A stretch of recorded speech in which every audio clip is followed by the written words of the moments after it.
దేవుని యొక్క మహా ఉన్నతమైనటువంటి కృపను బట్టి గడిచినటువంటి సెషన్కు దేవుని యొక్క రాకడ అనేటువంటి విషయం మీద మనం ధ్యానించాం. అలాగే దేవుని యొక్క రాకడ ఈ క్షణం వస్తే మనం ఎలాంటి పరిస్థితుల్లో ఉండాలి అనేటువంటి విషయాన్ని కూడా చాలా క్షుణ్ణంగా మనం పరిశీలించడానికి దేవుడు కృప అందించాడు. దేవుని యొక్క రాకడ పట్ల అనేకులకు ఉన్నటువంటి ఆ భ్రమ, అనేకులు కొనసాగుతున్నటువంటి ఒక తప్పుడు బోధలో నుండి బయటికి రప్పించడానికి దేవుడు చాలా అద్భుతమైనటువంటి సహాయాన్ని అందించారు. అలాగే దేవుని యొక్క రాకడి క్షణం వస్తే మనం ఉండవలసిన పరిస్థితి ఏంటి, మనం ఎత్తబడాలి అంటే మనం కలిగి ఉండవలసినటువంటి జీవితం ఎలా ఉంటుంది అనేటువంటి విషయంలో మొట్టమొదటిగా మారు మనసు అనేటువంటి విషయం మీద మనం మాట్లాడడానికి దేవుడు కృప అందించాడు. మారు మనసు అనేటువంటిది లేని వారు దేవుని రాకడలో ఎత్తబడరు. ఇది మీరందరూ కూడా గమనించాలి. పరిశుద్ధత లేకుండా దేవుని చూచుట అసాధ్యము అనేటువంటి మాట కనబడతా ఉంది. నీ దేవుడైన యెహోవా పరిశుద్ధుడైన ప్రకారము మీరును కూడా పరిశుద్ధులై ఉండుడి అనేటువంటి మాట కూడా కనబడుతుంది. అంటే ఒక మనిషిని పరిశుద్ధతలోకి మళ్ళీ తిరిగి నడిపించగలిగేది కేవలం మారు మనసు మాత్రమే. మారు మనసు అనగా మార్గమును మనస్సును మార్చుకొనుట అనేటువంటి విషయం. కాబట్టి బాప్తిసం పొందుకున్న వాళ్ళందరూ కూడా దేవుని యొక్క రాజ్యానికి వెళ్తారంటే అది కుదరదు. కానీ రక్షణార్థమైన మారు మనసులోకి నడిపించబడిన వాళ్ళు మాత్రమే దేవుని యొక్క రాకడలో ఎత్తబడతారు అనే విషయాన్ని మీ అందరికి కూడా తెలియపరిచాను. పశ్చాత్తాపానికి మారు మనసుకి ఉన్నటువంటి వ్యత్యాసాన్ని కూడా దేవుడు కృపను బట్టి మీకు అందించాను. కాబట్టి చాలామంది పశ్చాత్తాప అనుభవాల్లోనే మిగిలిపోతారు, కానీ పశ్చాత్తాపం మారు మనసులోకి నడిపించాలి అనే విషయాన్ని కూడా తెలియపరిచాను. ఇది మొట్టమొదటిది. కాబట్టి మారు మనసు కానీ పొందలేదు అనుకోండి, ఈ సమయం ముందు దేవుని రాకడ వచ్చింది అనుకోండి, మనం ఎత్తబడం, భయంకరమైన శ్రమల్లో విడవబడాలి, తప్పదు. అప్పుడు మారు మనసు పొందుకుంటే దేవుడు అవకాశం ఇచ్చే వీళ్ళు ఉంటుంది అన్నమాట. కాబట్టి మొట్టమొదటిగా మారు మనసు కలిగి ఉండాలి. రెండవది, మారు మనసు తర్వాత ఒక వ్యక్తి కలిగి ఉండవలసిన ప్రాముఖ్యమైనటువంటి అనుభవం. ఈ అనుభవం లేకపోతే కూడా నువ్వు వెళ్ళుట అసాధ్యమే అంటాను. నిజమైన మారు మనసు కలిగి ఉన్నటువంటి వ్యక్తి సిద్ధబాటుకి నడిపించబడతాడు. జాగ్రత్తగా గమనించండి. మారు మనసు ఒక వ్యక్తిని సిద్ధబాటులోకి నడిపిస్తుంది. సిద్ధబాటు ఆ వ్యక్తిని దేనికి నడిపిస్తుంది అనేది నెక్స్ట్ సెషన్లో నేను మాట్లాడతాను. అయితే మారు మనసు సిద్ధబాటులోకి నడిపించాలి. రెండవ ప్రాముఖ్యమైన అనుభవం ఏంటంటే, ఒక వ్యక్తి కలిగి ఉండవలసినది మారు మనసు అనంతరం సిద్ధబాటు. చాలామంది సిద్ధబాటు అనేటువంటిది దేవుని రాకడకు మాత్రమే పరిమితం చేసేసారు. సిద్ధపడ్డారా లేదా అనే మాట దేవుని రాకడకే పరిమితం చేశారు, కానీ దేవుని రాకడకు మాత్రమే కాదు సిద్ధపడవలసింది. మరి దేనికి సిద్ధపడాలి అనేది కూడా నేను ఈ రోజున మీతో పంచుకోవడానికి ప్రయత్నం అయితే చేస్తాను. చూడండి ఒకసారి ప్రకటన గ్రంథము 8వ అధ్యాయము, ప్రకటన గ్రంథము 8వ అధ్యాయము 6వ వచనాన్ని కానీ మనం చదివితే అక్కడ మాట ఉంది. అంతటా 7 బోరలు పట్టుకొని ఉన్న ఆ 7 దూతలు ఊదుటకు ఏం చేయబడ్డారంటే సిద్ధపడ్డారు అనేటువంటి మాట కనబడతా ఉంది. ఈ బోర్లు ఊదేటువంటి దేవదూతలు సిద్ధపడ్డం దగ్గర నుంచి అసలు సిసలైనటువంటి శ్రమలు అనేటువంటివి లోకంలో తలెత్తుతాయన్నమాట. కాబట్టి పరలోకమందున్నటువంటి సేనలే అంతగా సిద్ధపడ్డాయంటే దేవుని రాకడ కొరకు కనిపెట్టుకోవలసిన వారేమై ఉన్న మనం ఇంకెంత త్వరగా సిద్ధపడ్డాలో మీకే అర్థం, మీకే వదిలేస్తా ఉన్నాను. కాబట్టి రెండవ ప్రాముఖ్యమైన విషయమే సిద్ధబాటు. ఈ సిద్ధబాటు లేనివాడు కూడా దేవుని రాకడలో ఎత్తబడ్డు. సిద్ధబాటు లేని వారు కూడా భయంకరమైన శ్రమల్లో విడవబడతారు. అందులో ఏ విధమైన సందేహం కూడా లేదు. చాలామంది రాకడ అంటే భయపడుతున్నారు. దానికి అర్థం ఏంటో తెలుసా? వాళ్ళు ఇంకా సిద్ధపడలేదని అర్థం. సిద్ధపడలేని వ్యక్తే రాకడ అనేటువంటి ప్రస్తావన వచ్చినప్పుడు భయపడతా ఉంటారు. రాకడ అనేటువంటి బోధలు బోధిస్తున్నప్పుడు ఒక వ్యక్తి భయపడతా ఉంటాడు. ప్రకటన గ్రంథాన్ని చదవడానికైనా, ప్రకటన గ్రంథాన్ని వినడానికైనా, ప్రకటన గ్రంథాన్ని వాక్యోపదేశాలు మనం వినేటువంటి అవకాశం కూడా ఒక వ్యక్తిని ఇబ్బంది పెడుతుందంటే ఆ వ్యక్తి ఇంకా సిద్ధపడలేదని అర్థం. యుద్ధ వార్తలు వస్తున్నాయి వింటున్నప్పుడు ఒక వ్యక్తి భయపడుతున్నాడంటే ఆ వ్యక్తికి సిద్ధపాటు లేదని అర్థం. బైబిల్ గ్రంథంలో ఉన్న ప్రవచనాలన్నీ కూడా నెరవేరుతున్నాయి అనేటువంటి మాట విన్నప్పుడు ఒక వ్యక్తి భయపడుతున్నాడంటే ఆ వ్యక్తి ఇంకా సిద్ధపడలేదని అర్థం. రాకడ సమీపిస్తుంది అనే మాట ఒక వ్యక్తిని భయపడుతుందంటే ఆ వ్యక్తి సిద్ధపడలేదని అర్థం. సిద్ధపడిన వ్యక్తి రాకడ సమీపిస్తుందంటే భయపడ్డావు ఏం చేస్తాడో చెప్పనా? ఆనందిస్తాడు. మనకు అర్థమైపోద్ది మనం సిద్ధపడ్డామా లేదా అనేటువంటిది ఈ రాకడు గుర్తులు జరుగుతున్నప్పుడు, ఈ యుద్ధ వార్తలు వింటున్నప్పుడు, దేవుని యొక్క రాకడ సమీపిస్తుంది అనేటువంటి మాటను మన చెవిని పడుతున్నప్పుడు భయపడే వ్యక్తిగా ఉన్నావా, ఆనందించే వ్యక్తిగా ఉన్నావా? ఆనందించే వ్యక్తిగా ఉంటే నువ్వు సిద్ధపడ్డావని అర్థం. భయపడేటువంటి వ్యక్తిగా ఉన్నావు అంటే నువ్వు ఇంకా సిద్ధపడలేదు. ఇంకా ఏదో లోపం, ఇంకా ఏదో లోటు నీలో ఉన్నది గనుక ఆ లోటు దేవుని యొక్క రాకని ఎదుర్కోవడానికి భయపెడుతుంది, భయంలోకి నడిపేస్తుంది, నేను భయపెడుతుంది ఆ లోటు. ఇది మీరు గమనించాలి. కాబట్టి మారు మనసు నిజంగా పొందుకున్న వ్యక్తి రెండవ పరిణామంలోకి వెళ్తాడు, అదే సిద్ధపాటు. ఈ సిద్ధపాటులో కూడా రెండు రకాలైనటువంటి విషయాలు నేను బోధిస్తాను. సిద్ధపాటు అంటే ఏంటనేది. అయితే మారు మనసుకు ముందు మనం దేవుడి నుంచి ఏం పొందుకున్న వాళ్ళే ఉన్నాం? తప్పిపోయిన వాళ్ళే ఉన్నాం అని చెప్పాం. దేవుడి నుంచి టర్న్ అయిపోవడమే పాపం. మళ్ళీ తిరిగి అమ్మో దేవుడి నుంచి దూరం అయిపోయానని చెప్పి మళ్ళీ టర్నింగ్ టువర్డ్స్ గాడ్ అంటే దేవుని వైపు మళ్ళీ తిరిగేవాడు మారు మనసు పొందుకున్నమాట. అంటే ఎప్పుడైతే దేవుడి నుంచి ఒక వ్యక్తి దూరం అయిపోతాడో, ఎప్పుడైతే దేవుడి యొక్క పరిశుద్ధతను విడిచిపెట్టి దూరం అయిపోతాడో ఆ వ్యక్తి యొక్క జీవితం అంతా కూడా పాడైపోతుంది. ఇంకా బాగా అర్థం అవడానికి ప్రయత్నం చేస్తాం చూడండి. లేఖనాల్లో తప్పిపోయినటువంటి కుమారుడు యొక్క అది విన్నాం మనం చాలా అద్భుతమైనటువంటి రీతిలో. అది చాలా మందిని కదిలించింది, చాలా మందిని అది మార్చింది, చాలా మందికి అది ఉపయోగపడింది కూడా. ఉపమానం అనేటువంటి తప్పిపోయినటువంటి కుమారుడు యొక్క ఉపమానం. తప్పిపోయినటువంటి కుమారులుగానే మనం ఉన్నాం, తప్పిపోయిన కుమారులుగానే లోకం కూడా ఉంది. కానీ తప్పిపోయినటువంటి కుమారుడు తప్పు తెలుసుకుని ఎక్కడికి వచ్చాడు చెప్పాలి? తండ్రి వద్దకు వచ్చాడు. ఇది మారు మనసు. అప్పుడు తండ్రి ఏం చేశాడు? కుమారుణ్ణి చెప్పాలి సిద్ధపరిచాడు. అర్థమవుతుందా లేదా మీకు? ఆ సిద్ధపరిచేటువంటి విధానంలో ఒక మాటను జ్ఞాపకం చేసుకుని ముందుకు వెళ్ళడానికి ప్రయత్నం చేస్తాను చూడండి. లూకా సువార్త 15వ అధ్యాయం. లూకా సువార్త 15వ అధ్యాయం.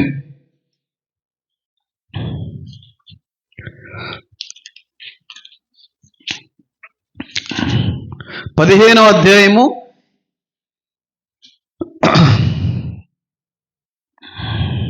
11వ వచనం నుంచి కానీ మనం చదివితే ఆ ఉపమానం అంతా కూడా కనబడుతుంది. నేను ఒకసారి చదువుతాను, జాగ్రత్తగా గమనించండి. మరియు ఆయన ఇట్లనెను, ఒక మనుష్యునికి 2 కుమారులుండిరి. వారిలో చిన్నవాడు తండ్రి, ఆస్తులు నాకు వచ్చి భాగమిమ్మని తన తండ్రిని అడగ్గా అతడు వారికి తన ఆస్తిని పంచిపెట్టను. ఏమన్నా అన్నాడా? మళ్ళీని ఆస్తి ఏమన్నా నేను అన్నాడా? ఎంత అద్భుతంగా చూడండి, అంత అద్భుతమైనటువంటి విషయాలు మాట్లాడుకోవడానికి. ఆస్తిని పంచిపెట్టాను. కొన్ని దినములైన తర్వాత చిన్న కుమారుడు సమస్తమును కూర్చుకుని దూరదేశమునకు ప్రయాణమైపోయి అతడు తన ఆస్తిని దుర్వ్యాపారములను పాడు చేసెను. అదంతయు ఖర్చు చేసిన తర్వాత ఆ దేశమందు గొప్ప కరువు రాగా వాడు ఇబ్బంది పడసాగి వెళ్ళి ఆ దేశస్థుల్లో ఒకని చెంత చేరును. అతడు పందులను మేపుటకు తన పొలములోనికి వాడిని పంపెను. వాడు పందులు తిని పొట్టుతో తన కడుపు నింపుకొని ఆశపడెను, గాని ఎవడనో వానికి ఏమీ ఇయ్యలేదు. అయితే బుద్ధి వచ్చినప్పుడు నా తండ్రి వద్ద ఎంతో మంది కూలివాండ్రకు అన్నము సముద్రముగా ఉన్నది. నేనైతే ఇక్కడ ఆకలితో చచ్చిపోచున్నాను. నేను లేచి నా తండ్రి వద్దకు వెళ్ళి, తండ్రి, నేను పరలోకమునకును విరోధముగాను నీ ఎదుటను పాపము చేసిదని, ఇక మీదట నీ కుమారుడునని అనిపించుకొనుట యోగ్యుడును కాను, నన్ను నీ కూలివారిలో ఒకనగా పెట్టుకొనమని అతనితో చెప్పుదని అనుకుని లేచి తండ్రి వద్దకు వచ్చాను. వారింకా దూరముగా ఉన్నప్పుడు తండ్రి వారిని చూచి కనికరపడి పరిగెత్తి వాని మెడ మీద పడి ముద్దు పెట్టుకొనెను. అప్పుడు ఆ కుమారుడు అతనితో, తండ్రి, నేను పరలోకమునకు విరోధముగాను నీ ఎదుటను పాపము చేసితిని, ఇక మీదట నీ కుమారుడునని అనిపించుకున్నటకు యోగ్యుడును కానెను. అయితే తండ్రి తన దాసులను చూచి, చూడండి, ప్రశస్త వస్త్రము త్వరగా తెచ్చి వీనికి కట్టి వీని చేతుకు ఉంగరము పెట్టి పాదములకు చెప్పులు తొడిగించుడి. ఇదంతా కూడా సిద్ధపరిచేటువంటి విధానం. ఎప్పుడైతే తప్పిపోయినటువంటి కుమారుడు తన తప్పు తెలుసుకొని, తండ్రి, నేను పాపం పరలోక దేవునేటువంటి మీకు విరోధంగాను ఆయనకి మీకు కూడా విరోధంగా పాపం చేశాను అనేటువంటి ఒక ఆలోచనలోకి ఎప్పుడైతే వచ్చి తండ్రిని ఎదుర్కోవడానికి, తండ్రి దగ్గర రావడానికి ఆ వ్యక్తి ప్రయత్నం చేశాడో, ఆ వ్యక్తి వచ్చేదానికంటే కూడా ముందుగా తండ్రి ఆయన దగ్గరికి వెళ్ళి హత్తుకున్నాడు. హత్తుకున్న తర్వాత కూడా కుమారుడు అనేటువంటి మాట ఏంటో తెలుసా? నేను నీ కుమారుడిని అనిపించుకున్నటకు నేను యోగ్యుడిని కాదు. ఇది తగ్గించుకోవడం అంటే. పాపం అనేటువంటిది దేవుడి దగ్గర ఒప్పుకునేటువంటి విధానంలో ఒక అద్భుతమైనటువంటి విధానం ఏదంటే, ఒప్పుకునే విషయంలో ఆ వ్యక్తి యొక్క తగ్గింపుని దేవుడు చూస్తాడు. స్వచ్ఛమైన తగ్గింపు, హృదయపూర్వకమైనటువంటి తగ్గింపు. ఇంక పొరపాటును కూడా ఆయన పేరు ఎత్తడానికి కూడా నేను సరిపోను అనేటువంటి భావంలోకి నడిపిస్తుంది ఆ వ్యక్తిని తగ్గింపు. అలాంటి స్థితిలోకి వెళ్ళిపోద్ది. నిజంగా ఆయన పేరు ఎత్తగలనా, ఆయనకి నేను ప్రార్థించగలనా, ఆయన నేను క్షమించు అని అనగలిగే స్థితిలో ఉన్నానా అనే తగ్గింపు. కానీ ఖచ్చితంగా ఆ స్థితి నేను ఖచ్చితంగా పశ్చాత్తాపంలోకి, మారు మనసులోకి నడిపిస్తుంది, అందులో సందేహం లేదు. అప్పుడు వెంటనే తండ్రి ఎదుర్కొని ఏం చేశాడు? మొట్టమొదటగా ఆయన ఏం మార్చాడు? కొడుకి వస్త్రాలు మార్చాడు. ఫస్ట్ వస్త్రాలు మార్చాడు, తర్వాత ఉంగరం పెట్టాడు. ఇదంతా కూడా సిద్ధపరచడం అన్నమాట. మనం ఎక్కడికైనా వెళ్ళాలనుకోండి, రెడీ అవ్వమంటారు భర్త గారు. అప్పుడు రెడీ అయ్యేటువంటి ప్రక్రియలో మొట్టమొదటిది ఏంటి? ఉంగరాలు వేసుకోవడం, జ్యువెలరీ వేసుకోవడం, ఇదంతా తర్వాత విషయం. పౌడర్ కోటింగ్ వేసుకోవడం ఇదంతా సెకండ్ థింగ్. కానీ ఫస్ట్ థింగ్ ఏంటంటే, ఎక్కడికన్నా వెళ్ళాలి అనేటువంటి ఒక ఆలోచనలో మనం వచ్చినప్పుడు సిద్ధపడాలి అంటే మొదటగా బట్టలు మార్చుకుంటారు, బట్టలు వేసుకుంటారు. అవునా కదా? ఇక్కడ కుమారుడు యొక్క వస్త్రాన్ని తండ్రి మార్చాడు అంటే సిద్ధపరుస్తున్నాడు అన్నమాట. అందులో సందేహం అనేది లేదు. ఈ ఒక వ్యక్తి ఎప్పుడైతే పశ్చాత్తాపపడి మారు మనసు పొంది, ప్రభువా, నీకు విరోధంగా నేను పాపం చేశాను, ఒకప్పుడు నీకు ఇష్టం లేని, నీకు ఆయాసం కలిగించిన పాపం నేను చేసి ఉన్నాను గనక, ఆ పాపాన్ని బట్టి నా యొక్క జీవితం ఈరోజు ఈ విధంగా పడిపోయింది గనక, నేను ఇక నుంచి ఆ పాపాన్ని విడిచిపెట్టి మీ కొరకు నేను బ్రతకాలనుకుంటున్నాను ప్రభువా అనేటువంటి ఒక ఆలోచనకి వచ్చినప్పుడు ఖచ్చితంగా సిద్ధపాటు అనేటువంటిది కూడా ఆటోమేటిక్గా కలుగుతుంది. దేవుడు మళ్ళీ క్షమిస్తాడు ఆ వ్యక్తిని. ఎందుకంటే దేవుడి నుంచి తిరిగి వెళ్ళిపోయినప్పుడు బట్టలన్నీ పాడైపోతాయి. పాడైపోయిన తర్వాత దేవుడి దగ్గరికి మళ్ళీ పశ్చాత్తాపంతో వచ్చిన తర్వాత అదే బట్టలతో ఉంచడు. దేవుడు ఏం చేస్తాడు? బట్టని మారుస్తాడు. నేను మళ్ళీ చెప్తున్నాను చూడండి ఒక విషయం. మారు మనసు పొందుకున్నటువంటి వ్యక్తి జీవితాంతం కూడా మారు మనసు కలిగి ఉంటాడా? ఉండలేరో. అలాగని చెప్పి పడిపోవాలి అన్న దేవుడి యొక్క ఉద్దేశం కాదు. ఒక్కసారి మారు మనసు పొందుకున్నటువంటి వ్యక్తి ఆ మారు మనసు జీవితాంతం కూడా ఆ వ్యక్తి కలిగి ఉండాలన్న దేవుడి యొక్క ఉద్దేశం. కానీ చాలామంది మారు మనసు పొందుకున్న తర్వాత కూడా తొట్టిల్లిపోతూ ఉంటారు, పడిపోతూ ఉంటారు, వారి యొక్క వస్త్రాన్ని పాడు చేసుకుంటూ ఉంటారు, మళ్ళీ మట్టి పడతా ఉంటుంది ఆ వస్త్రం. అలాగని చెప్పి ఇదే పనిలో ఉంటే కుదరదు. మళ్ళీని ఎన్నిసార్లు దేవుడు అవకాశం ఇచ్చినను లోబడ నల్లని వాడు. ఎన్నిసార్లు ఇచ్చాడు దేవుడు సౌలుకి అవకాశం? ఎన్నిసార్లు ఇచ్చాడు దేవుడు సంసోనికి అవకాశం? ఎన్నిసార్లు ఇచ్చుంటాడు యోధాకి దేవుడు అవకాశం అనేది. కాబట్టి మారు మనసు అనేటువంటిది పొందుకుని జీవితాంతం కలిగి ఉండాలి. కానీ మారు మనసు పొందుకున్న తర్వాత కూడా పడిపోయేటువంటి ప్రమాదం ఉంది. అప్పుడైనా సరే దేవుని తెలుసుకుని, ప్రభువా నేను పాపినై ఉన్నాను, నేను తప్పిపోయి ఉన్నాను, నీకు విరోధంగా నేను నడిచి ఉన్నాను ప్రభువా అని ఎప్పుడైతే నువ్వు ఒప్పుకుంటావో ఖచ్చితంగా నీ వస్త్రాన్ని మారుస్తాడు. నీతి రక్షణ వస్త్రాన్ని మళ్ళీ ఆయన ధరింపచేస్తాడు. ఆ వస్త్రాన్ని కానీ అప్పటికీ కూడా నువ్వు కాపాడుకోలేదనుకోండి, నువ్వు విడవబడతావు, అందులో సందేహం లేదు. ఆ వస్త్రాన్ని మనం ఎలా కాపాడుకోవాలి, దేవుడిచ్చినటువంటి ఆ ప్రశస్తమైనటువంటి వస్త్రాన్ని ఎలా కాపాడుకోవాలి, ఎంతవరకు కాపాడుకోవాలనేటువంటి విషయం అంతా కూడా లేఖనాల్లో స్పష్టంగా రాయబడి ఉంది. మళ్ళీ ఇంకా ఆలోచించడం కూడా లేదు. ఒకసారి చూద్దాం, చూడండి. కొన్ని వచనాలు నేను చూపించి నేను ముందుకు వెళ్ళిపోవడానికి ప్రయత్నం అయితే చేస్తాను. చూడండి, ప్రకటన గ్రంథం 3వ అధ్యాయము 4వ వచనం. అయితే తమ వస్త్రములను అపవిత్రపరచుకొనని కొందరు సార్దీసులోని యొద్ద, అంటే అపవిత్రపరుచుకునే వాళ్ళు ఉంటారు, కొంతమంది నిష్టగా నాణ్యంగా జీవితాంతం అదే మారు మనసుతో కొనసాగే వాళ్ళు కూడా ఉన్నారు. అందరూ అనట్లేదు, కొందరు.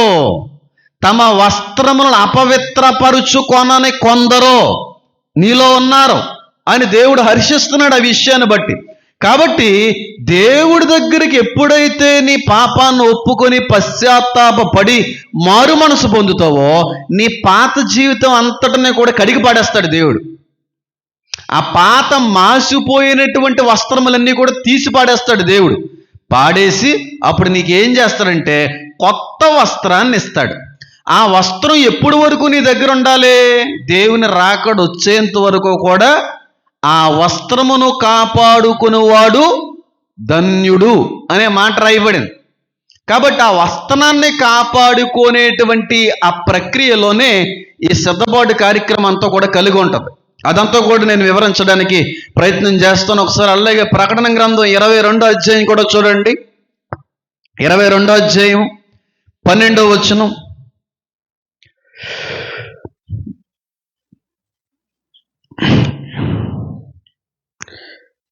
ప్రకటన గ్రంథం 22వ అధ్యాయం కాదు, 16వ అధ్యాయం.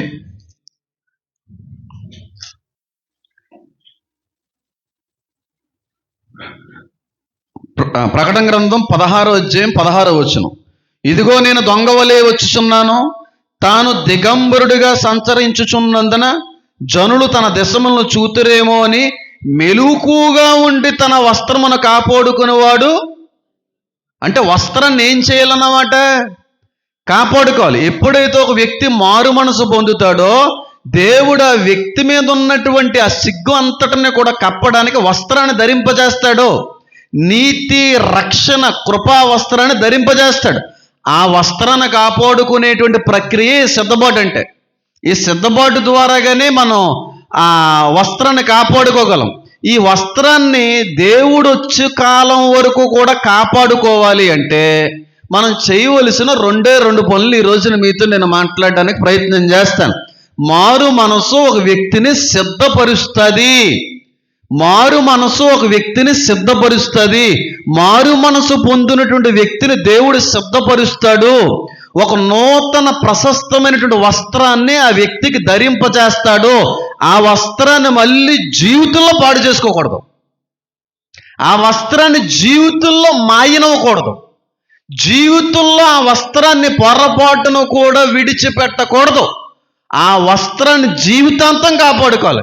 ఆ కాపాడుకునేటువంటి ప్రక్రియలో మనం చేయవలసిన 2 విషయాలు ఈ రోజున మీతో నేను పంచుకోవడానికి ప్రయత్నం అయితే చేస్తాను. చూడండి, ఖచ్చితంగా ఈ 2 అనుభవాలు మారు మనసు తర్వాత సిద్ధబాటులోకి మనం నడిపించబడకపోతే, ఆ సిద్ధబాటులో మన వస్త్రాన్ని మనం కాపాడుకోలేకపోతే ఖచ్చితంగా మనం రాకల్లో ఎత్తబడే అవకాశం ఉండదు. ఖచ్చితంగా ఎత్తబడలేం.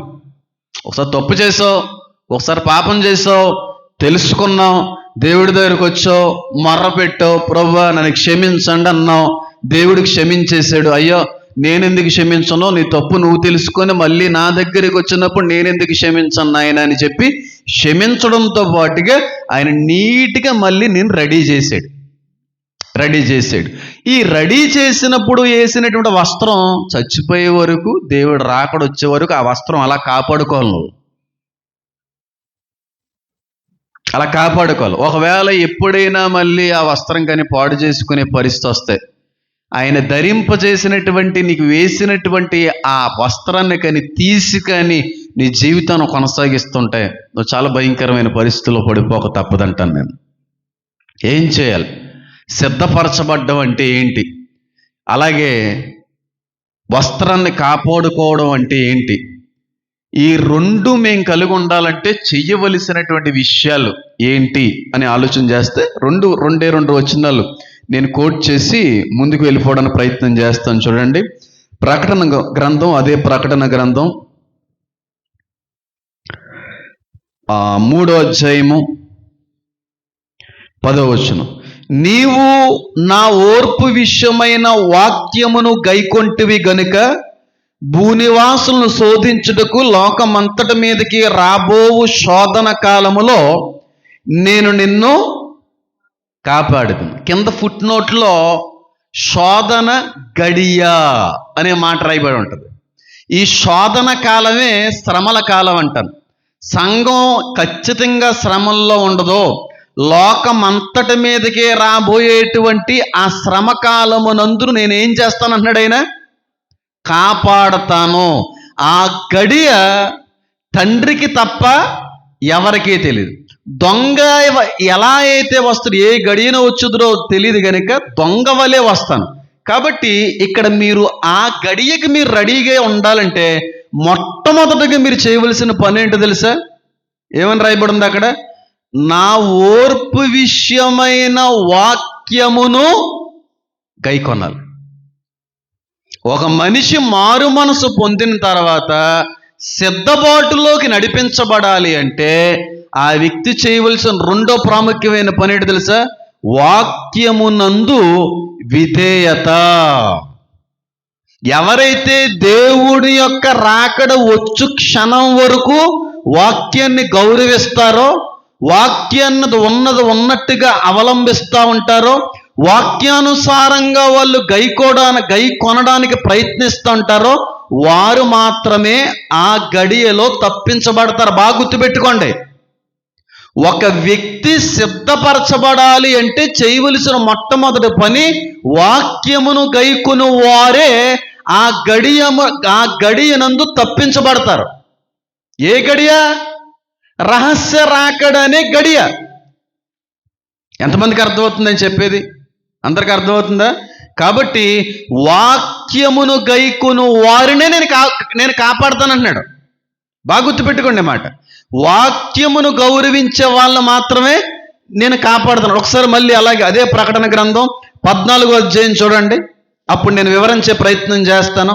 వాక్యాన్ని గైకొనడం అంటే ఏంటి, వాక్యాన్ని గౌరవించడం అంటే ఏంటి అనేది సిద్ధపాటు అనేటువంటి దానిలో మనం కలిగి ఉండవలసినటువంటి అంశాలు ఇవన్నీ కూడా. 14వ అధ్యాయము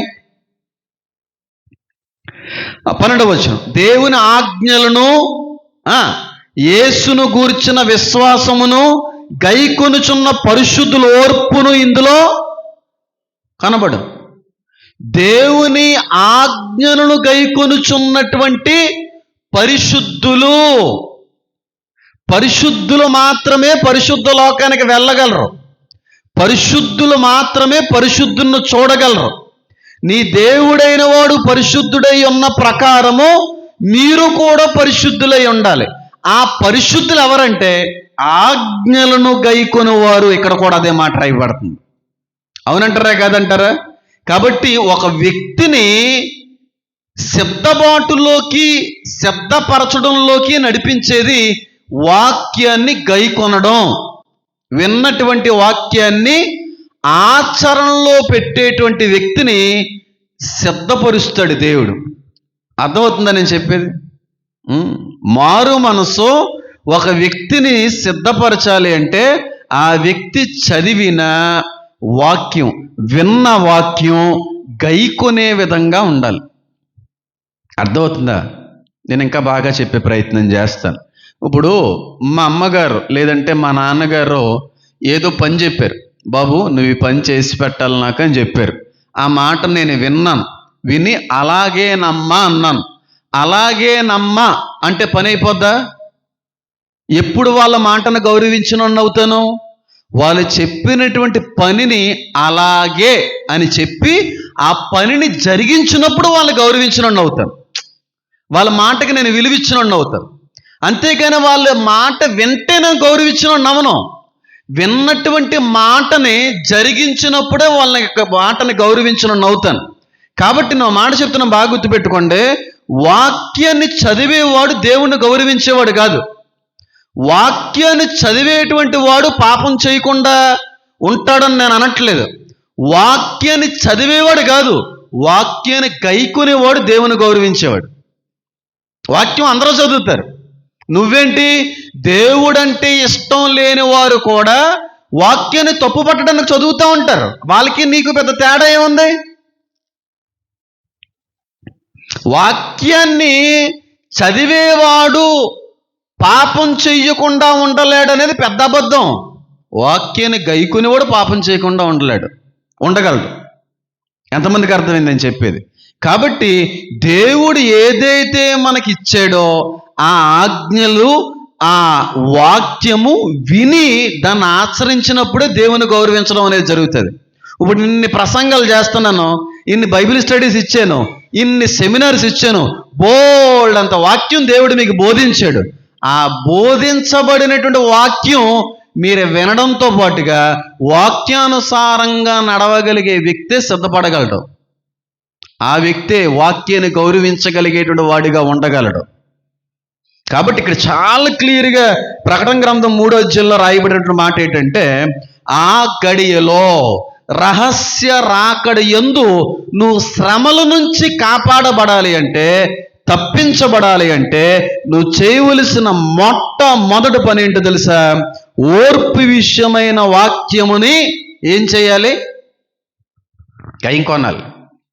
వాక్యం చదివే వాళ్ళు 100 మంది అయితే వాక్యాన్ని గైకొనేవారు ఒకలే. వాక్యం ఉన్నట్టుగా దాన్ని ఆచరించే వాళ్ళు 1%. వాక్యాన్ని చదివేవాడు పరలోకానికి వెళ్ళడు. వాక్యాన్ని ధ్యానించేవాడు పరలోకానికి వెళ్ళడు. వాక్యాన్ని చదువుతూ ఇంక నిరంతరం కూడా ఉండేటువంటి వాడు పరలోకానికి వెళ్ళడు. విన్న వాక్యాన్ని గైకొనేవాడు మాత్రమే పరలోకానికి వెళ్తాడు. ఆ ఒక వ్యక్తి సిద్ధపాటులోకి నడిపించబడాలంటే ఖచ్చితంగా వాక్యాన్ని గైకొనాలి. వాక్యాన్ని గౌరవించకుండా మనం సిద్ధపడలేము. అందుకే దావీదు భక్తుడు ఒక అద్భుతమైనటువంటి మాటను మాట్లాడతాడు. తండ్రి, ప్రభువా, మీకు వ్యతిరేకముగా నేను పాపము చెయ్యకుండునట్లు నా హృదయములో నీ వాక్యమును ఉంచి ఉన్నాను, దాచుకొని ఉన్నాను అంటాడు ఆయన. విన్నటువంటి వాక్యం, చెప్పబడినటువంటి వాక్యం ఎక్కడ దాచబడాలన్నమాట? హృదయంలో దాచబడాలి. హృదయంలో వాక్యం దాచబడినటువంటి వ్యక్తి మాత్రమే మళ్ళీ పడిపోయే అవకాశం ఉండదు. అర్థమైందా లేదా? మళ్ళీ వస్త్రాన్ని పాడు చేసుకునేటువంటి అవకాశం ఇంకా మళ్ళీ పొరపాటున వాళ్ళు కలిగి ఉండడానికి అవకాశం ఉండదు. వాక్యాన్ని హృదయంలో ఉంచుకుంటే మళ్ళీ పడిపోం. వాక్యం హృదయంలో కానీ భద్రపరుచుకుంటే మారు మనసు నుంచి తొట్టిల్లిపోం. ఖచ్చితంగా సిద్ధపాటుల్లోకి నడిపించబడతాం. వాక్యం హృదయంలో లేనోడే పడిపోతూ ఉంటాడు తరచుగా. ఎంతమందికి అర్థమవుతుందని చెప్పేది? ఇంకా బాగా అర్థమయ్యే ప్రయత్నం చేస్తాం. చూడండి, మనం లోకం నుండి వేరుపరచబడ్డాం అన్నంత మాత్రం లోకంలో తిరగకుండా కానీ ఉంటామా? లోకంలో ఎన్ని పనులు ఉంటాయి?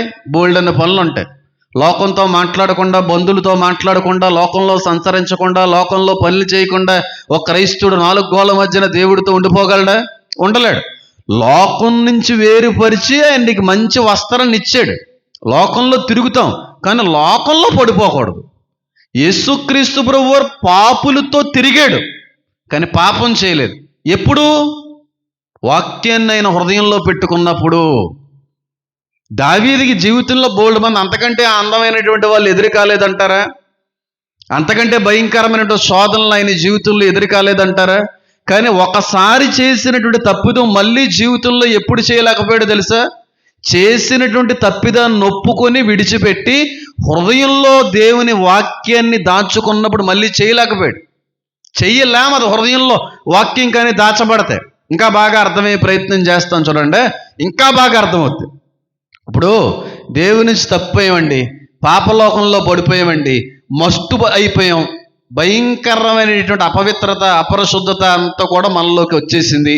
ఒప్పేసుకున్న దేవుడి దగ్గర నన్ను క్షమించన్నాం అన్న వెంటనే దేవుడు మొత్తం ఆ పాపాన్ని, ఆ మాలిన్యాన్ని, ఆ అపవిత్రతని, ఆ అపరిశుద్ధత అంతటిని క్లీన్ చేసి పాడేశాడు. ఫ్రీ అయిపోయావు, తేలికైపోయావు మనిషి వెంటనే.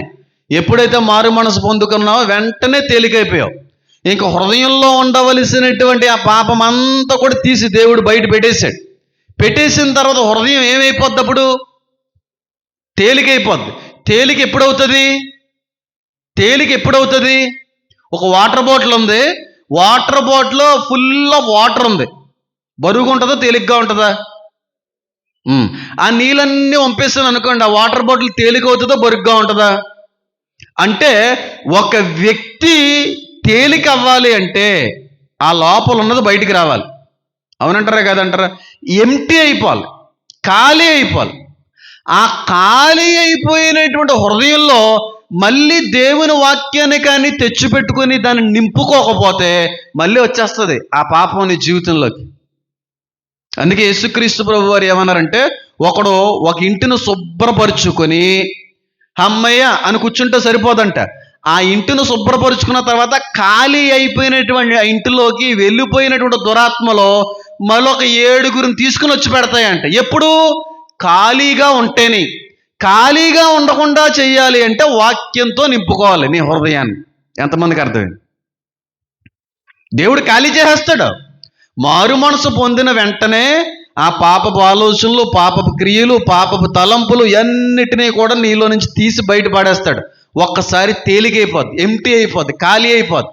ఖాళీ అయిపోయినప్పుడు హృదయాన్ని అలాగే ఉంచావు అనుకోండి, అంతకంటే పెద్ద ప్రమాదం పొంచుంది. మారు మనసు పొందుకున్నటువంటి వ్యక్తి అలాగే ఇంకా పాపం చెయ్యకుండా ఉంటే నిలబడలేడు. ఇంకా బాగా అర్థమయ్యేలా చెప్తా. మారు మనసు పొందుకున్నాను, నేను భయంకరమైనటువంటి వ్యసనాల్లో జీవించాను, దేవుడి దగ్గర ఒప్పుకున్నాను, వాటన్నిటిని తీసేసాడు, తేలికైపోయాను. ఇప్పుడు నా హృదయంలో వ్యసనం లేదు, ఆ పాపం లేదు, ఆ ఆలోచన లేదు. ఇంకా త్రాగుడు అనేటువంటిది కూడా నా జీవితంలో లేకుండా ఉంది. సరిపోద్దా? కాదు. ఎప్పుడు నేను నిలవబడ్డానో తెలుసా? తీసివేయబడినటువంటి ఆ స్థానంలో దేవుని వాక్యాన్ని ఎప్పుడైతే చదవడం మొదలు పెట్టానో మళ్ళీ నన్ను శోధించే ప్రయత్నం చేయలేదు. ఖాళీ చేయబడినటువంటి నీ జీవితంలోకి వాక్యం రావాలి. ఆ వాక్యం నిన్ను సిద్ధపరుస్తుంది. మారు మనసు సమయంలో దేవుడు నిన్ను ఖాళీ చేస్తాడు, ఫ్రీ చేస్తాడు. ఫ్రీ చేసినటువంటి జీవితం పాపం చేయకుండా ఉంటే సరిపోదు, మళ్ళీ పాపంలోకి వెళ్లకుండా ఉంటే సరిపోదు, మళ్ళీ ఆ ఫ్రెండ్ సర్కిల్లోకి వెళ్లకుండా ఉంటే సరిపోదు. ఖచ్చితంగా వాక్యంలో నువ్వు ఎదగాలి, వాక్యంతో నింపబడాలి. లేకపోతే అంతకు మించిన అపవిత్రత నీ జీవితంలోకి వచ్చేస్తుంది.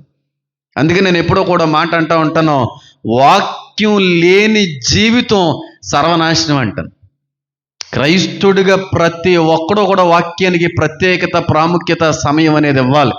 ఎంత వాక్యంలో నువ్వు చదువుతూ ముందుకు వెళ్తావో అంతగా సిద్ధపరచబడతా ఉంటావు.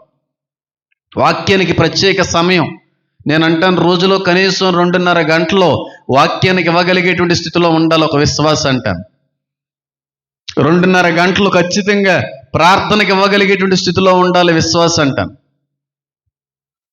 ఎప్పటికప్పుడు ఖాళీ అయిపోతున్నటువంటి హృదయంలో ఒక వాక్యంతో నింపబడతా ఉండాలి. అప్పుడే సిద్ధపాటు అనేటువంటిది వస్తుంది. మారు మనసులో ఖచ్చితంగా ఒక వ్యక్తి నిలబడాలి అంటే వాక్యంతో నింపబడాలి. వాక్యంతో నింపబడినప్పుడు మాత్రమే ఆ వ్యక్తి సిద్ధపరచబడతాడు. మళ్ళీ పడిపోయే అవకాశం ఉండదు. ఎందుకంటే వాక్యం పోరాడుతూ ఉంటుందండి. మళ్ళీ ఆ శోధన వచ్చినప్పుడు, ఆలోచన వచ్చినప్పుడు వాక్యం పోరాడుతూ ఉంటుంది. అదే వాక్యం నీ హృదయంలో లేకపోయింది అనుకోండి, ఇంకేం పోరాడుతుంది? వచ్చి లోపల కూర్చుంటుంది. ఖాళీ అయిపోయినటువంటి ఇంటిలో నుంచి వెళ్ళిపోయినటువంటి దురాత్మలో ఒక 7గురిని తీసుకుని వచ్చి పెడుతుంది అంటే ఎప్పుడు అలాగే ఖాళీగా ఉంచితేనే. అదే దేవుని వాక్యంతో నింపబడ్డాం అనుకో, మళ్ళీ లోపలికి వచ్చే అవకాశం దానికి కల్పించినోడు అవుతావా? అవ్వో. కానీ నేను చెప్పేది ఏంటంటే 100% మారు మనసు పొందిన వ్యక్తి రోజు కూడా బైబిలు వాక్యం అనేది తప్పనిసరిగా ఉండాలి. ప్రార్థన ఎంత అవసరమై ఉన్నదో వాక్యం కూడా అంతే అవసరం మారు మనసు పొందిన తర్వాత. అలాగే మారు మనసు పొందినటువంటి వ్యక్తి ఒకప్పుడు విడిచిపెట్టిన పాపం జోలికి చాలా వరకు దూరం అయిపోవాలి. ఆ పాపంలోకి మళ్ళీ పురికొలిపేటువంటి స్నేహితులకి చాలా దూరంగా ఉండాలి. అది ఆఫీస్ కావచ్చు, కాలేజ్ కావచ్చు, వ్యక్తులు కావచ్చు. ఏ వ్యక్తిని బట్టయితే ఒకసారి నువ్వు తప్పిపోయావో ఆ వ్యక్తికి నువ్వు ఎంత దూరంగా ఉంటే అంత మంచిది. ఆ అలవాట్లకు నువ్వు ఎంత దూరంగా ఉంటే అంత మంచిది. ఆ ఫ్రెండ్ సర్కిల్కి ఎంత దూరంగా ఉంటే అంత మంచిది. ఒకసారి మారు మనసు పొందిన తర్వాత కూడా అదే రిలేషన్ కానీ, అదే ఫ్రెండ్షిప్ కానీ, అదే సహవాసం కానీ కలిగి ఉంటే మళ్ళీ పడిపోయే అవకాశం ఉంటుంది. మ్యాక్సిమం వాళ్ళకి ఎంత దూరంగా ఉంటే అంత మంచిది. ఉంటూ నువ్వు చేయవలసిన పని ఏంటంటే వాక్య ధ్యానము. వాక్యాన్ని బాగా చదువుకుంటా ఉంటే మళ్ళీ పడిపోనివ్వదు అది, మళ్ళీ దారి తప్పిపోయేటువంటి అవకాశం ఇవ్వదు అది. అందుకే అంటున్నాడు దావీదు, నీకు విరోధముగా నేను మళ్ళీ తిరిగి పాపము చేయకుండానట్లుగా. చెప్పండి, నా హృదయంలో నీ వాక్యాన్ని ఏం చేసుకున్నాను ప్రభువా? దాచుకున్నాను ప్రభువా. దాచుకున్నాడా లేకపోతే వదిలిపెట్టేశాడా? ఏమన్నానే, దివారాత్రములు వాక్యమును ధ్యానించువాడు ధన్యుడు. అంటే ఇంక 24 గంటలు వాక్యం చదవడం ఏ విధంగా అయినా కుదురుతుంది అది? 24 గంటలు ఒక వ్యక్తి వాక్యాన్ని ధ్యానించగలడా? చదవగలడా? మరి దాని అర్థం ఏంటి? దివారాత్రములు దేవుని వాక్యాన్ని ధ్యానించువాడు ధన్యుడు అనే మాట అర్థం ఏంటి అంటే 24 గంటలు దేవుని యొక్క గ్రంథాన్ని ధ్యానిస్తూ వాక్యాన్ని పఠిస్తూ ఉండాలనేది దాని యొక్క ఉద్దేశం కాదు. అక్కడ రాయబడిన మాట ఏంటో తెలుసా? ధ్యానము అన్నాడు ఆయన. విన్నటువంటి వాక్యాన్ని ధ్యానిస్తూ ఉండాలి, ఆలోచిస్తూ ఉండాలి 24 గంటలు కూడా. ఈరోజు ఉదయం ఏదో ఒక వాక్యం చదివానండి, ఆ వాక్యం మర్చిపోవడానికి వీల్లేదు. వాక్యాన్ని ధ్యానిస్తూ ఉండాలి. ఆ వాక్యంలో నుండి ప్రార్థించడం అనేటువంటిది మన జీవితంలో ఉండాలి. అప్పుడు ఖచ్చితంగా మళ్ళీ మారు మనసులో నుంచి తప్పిపోయే అవకాశం ఉండదు. చాలామంది చేసే పెద్ద తప్పు, పెద్ద ప్రమాదం ఏదన్నా ఉందంటే, ఒక విషయంలో బాగానే నిలబడతారు, ఇంక మళ్ళీ పాపం చేయకూడదని చెప్పి ఫిక్స్ అవుతారు, కానీ నిలబడలేరు. ఎందుకు తెలుసా? వాళ్ళ జీవితంలో వాక్యంకి అస్సలు ప్రాముఖ్యత ఉండదు. అసలు బైబిలే చదవరు కొంతమంది అయితే. బైబిల్ చదివేవాడు బైబిల్ చదివిన తర్వాత ఒక జెంటిల్మెన్ అవుతాడంటాను నేను. Word of God makes you gentleman అంటాను. నా డైరీలో రాసుకున్న నేను ఒక మాట. అవునా కాదు రుజువుపరుస్తాను. ఇప్పుడు మీరు చాలా రోజుల వరకు బైబిల్ చదవడం మానేశారండి. చాలా రోజుల నుంచి బైబిల్ చదవడం మానేశారు. ఈ రోజున వాక్యం విని వాక్యాన్ని ధ్యానించాలి, వాక్యాన్ని చదవాలని ఆలోచనలోకి వచ్చారు. ఈ రోజు నుంచి ఖచ్చితంగా నేను వాక్యం చదవాలి అనేటువంటి ఒక మంచి బలమైన తీర్మానం తీసుకొని చాలా రోజుల తర్వాత మళ్ళీ బైబిల్ తెరిచి 1 గంట బైబిల్ బాగా మనస్ఫూర్తిగా, హృదయపూర్వకంగా, మనసు తృప్తి పొందుకునేంత వరకు చదివారు. చదివిన తర్వాత ఆ వ్యక్తి జెంటిల్మెన్గా బిహేవ్ చేయడం మొదలు పెడతాడు. కావాలంటే మీరు చూడండి, వాక్యం చదవడానికి ముందు, వాక్యం చదివిన తర్వాత ఆ వ్యక్తి యొక్క బిహేవియర్ మారిపోతుంది. వాక్యం చదివిన తర్వాత నేను ఇక నుంచి పరిశుద్ధంగానే ఉండాలి, ఇక నుంచి నేను ఇలాగే నిలబడాలి, అక్కడికి వెళ్ళకూడదనే ఆలోచనలోకి వస్తారు. ఇంకా బెస్ట్ ఎగ్జాంపుల్ చెప్తాను. వాక్యం మానేసినప్పుడు సీరియల్ బాగా చూసేదని, టీవీ బాగా చూసేదని. చాలా రోజుల తర్వాత మళ్ళీ వాక్యం చదవాలనే ఆలోచన పుట్టింది. నిజంగా హృదయపూర్వకంగా వాక్యం చదివితే, తృప్తి పొందుకునేంత వరకు కూడా వాక్యం చదివితే, ఒక వ్యక్తి తృప్తి పరచబడేంత వరకు చదవాలి వాక్యం. అర్థమైంది నేను చెప్పేది? తృప్తిపరచబడ్డం అంటే ఏంటనేది మీకే తెలియాలి. ఎంత చదివినా సరే ఇంకా నీకు తృప్తి కలగట్లేదా? తృప్తి కలిగింది. ఇప్పుడు నాకు వాక్యం బాగా అర్థమైంది. చాలా తృప్తిపరచబడ్డాను, చాలు ఈ రోజుకి చాలు, మళ్ళీ రేపు చదువుతాం. ఆ ఫీలింగ్కి వెళ్ళేంత వరకు వాక్యం చదవాలి. చదివిన వాక్యం నీకు తృప్తినివ్వట్లేదంటే అది వ్యర్థమైపోతుందని అర్థం. వాక్యం చదవడం మానేసావు, సీరియల్ చూడడం మొదలుపెట్టావు, సినిమాలకు వెళ్ళడం మొదలుపెట్టావు, మళ్ళీ వాక్యం చదవడం అనేది మొదలుపెట్టావు. వాక్యం చదివిన తర్వాత సీరియల్ చూడబుద్ధి కాదు, టీవీ చూడబుద్ధి కాదు, సినిమాకి వెళ్ళాలి అని అనిపించే అవకాశం ఉండదు. ఎందుకంటే ఈ చదివిన వాక్యం ఉందో చూడండి, దాని దగ్గరికి రాకుండా ఆపేస్తూ ఉంటుంది, ఫైట్ చేస్తూ ఉంటుంది. అందుకే రెండంచులు గల, ఒకవైపు నీతో పోరాడుతూ ఉంటుంది, మరొక వైపును వచ్చేటువంటి శోధనతో పోరాడుతూ ఉంటుంది. రెండంచులు కలిగిన ఖడ్గం, పొదునైన ఖడ్గం. అదే వాక్యం చదవలేదు అనుకోండి, ఆ డిగ్నిటీ, ఆ జెంటిల్మెన్ తత్వం అనేది కనబడదు. ఇలాంటి అనుభవం మీరు ఎప్పుడన్నా చూసారా? వాక్యం మనస్ఫూర్తిగా చదివిన తర్వాత ఒక గ్రేటర్ ఫీలింగ్లోకి వెళ్ళిపోతాం, ఒక మంచి డిగ్నిటీ అనేటువంటి ఒక ఫెలోషిప్లోకి వెళ్ళిపోతాం. అది చాలా మనకే చాలా గౌరవంగా అనిపిస్తూ ఉంటుంది, చాలా సంతృప్తికరంగా అనిపిస్తూ ఉంటుంది. వాక్యం నిజంగా హృదయపూర్వకంగా చదివితే కలిగే ఒక అనుభవం అది. ఏదో చదివేమిలే అన్నట్టుగా చదివేవాడికి పెద్ద తేడా ఏముండదు, కానీ నిజంగా హృదయపూర్వకంగా, నిజంగా తృప్తిపరచబడేంత వరకు కూడా వాక్యాన్ని చదివితే ఒక్క 10 నిమిషాల క్రితం చేసినటువంటి తప్పు 2 నిమిషాల తర్వాత వాక్యం చదివిన తర్వాత మళ్ళీ దాని మీద నీకు అసహ్యం పుట్టేస్తుంది. వాక్యం చదివితే, నేను మళ్ళీ చెప్తున్నాను, 10 నిమిషాల క్రితం చేసిన తప్పు 2 నిమిషాలు చదివినటువంటి వాక్యం ఆ తప్పుని నీకు అసహ్యంగా చూపిస్తుంది. నిజంగా కూడా హృదయపూర్వకంగా వాక్యం చదివితే ఎలా ఉంటుందంటే, ఇంక మేము మారిపోయాం, ఇంక మళ్ళీ తిరగలేదు అనే ఫీలింగ్లోకి నడిపించబడతాం. ఆ వ్యక్తి నేను సిద్ధపడ్డాను అనేటువంటి ఒక భావనలోకి వెళ్తాడు, ధైర్యంగా ఉంటాడు ఆ వ్యక్తి. మళ్ళీ కొంతసేపటికి మళ్ళీ స్లో అయిపోతూ ఉంటుంది. స్లో అయిపోతున్నాడు, మళ్ళీ ఏం చేయాలి? మళ్ళీ వాక్య ధ్యానం. కాబట్టి వాక్యాన్ని ఒక టైంకి మాత్రమే ఫిక్స్ చేయకండి. ఎప్పుడు ఖాళీ దొరికినా వాక్యం చదవడానికి ప్రయత్నం చేయండి. ఖాళీ లేనటువంటి సమయంలో చదివిన వాక్యాన్ని నెమర వేసుకుంటూ ఉండండి, ధ్యానించుకుంటూ ఉండండి, చదివిన వాక్యాన్ని గుర్తు చేసుకుంటూ ఉండండి. అప్పుడు ఖచ్చితంగా దేవునికి విరోధంగా మనం పాపం చేయలేం. ఖచ్చితంగా సిద్ధపాటులోకి ఆ అనుభవం మనల్ని నడిపిస్తుంది, 100% నడిపిస్తుంది. చాలామంది ఒక రోజులో ఒక టైంకే పెట్టేస్తారు ఆ వాక్యాన్ని. ఆ టైం చదివేసుకున్నాం, అమ్మయ్య మన పని అయిపోయింది, మన బాధ్యత అయిపోయింది, ఈరోజు వాక్యం చదివేశాను చాలులే. అది ఎప్పటికీ మనిషిని మార్చలేదు, అది ఎప్పటికీ మనిషిని సిద్ధపరచలేదు. ప్రతి క్షణము కూడా వాక్యాన్ని ధ్యానిస్తూనే ఉండాలి. విన్న వాక్యం, చదివిన వాక్యం హృదయంలో దాచుకున్న వ్యక్తి మాత్రమే అది చేయగలడు. హృదయంలో దాచుకోవాలంటే మనస్ఫూర్తిగా చదవాలి బైబిల్ని, సంతృప్తిగా చదవాలి బైబిల్ని, వాక్యం నిన్ను తృప్తిపరచబడేంత వరకు చదవాలి బైబిల్ని. ఎలా ఉంటుందో ఫీలింగ్ చెప్తాను.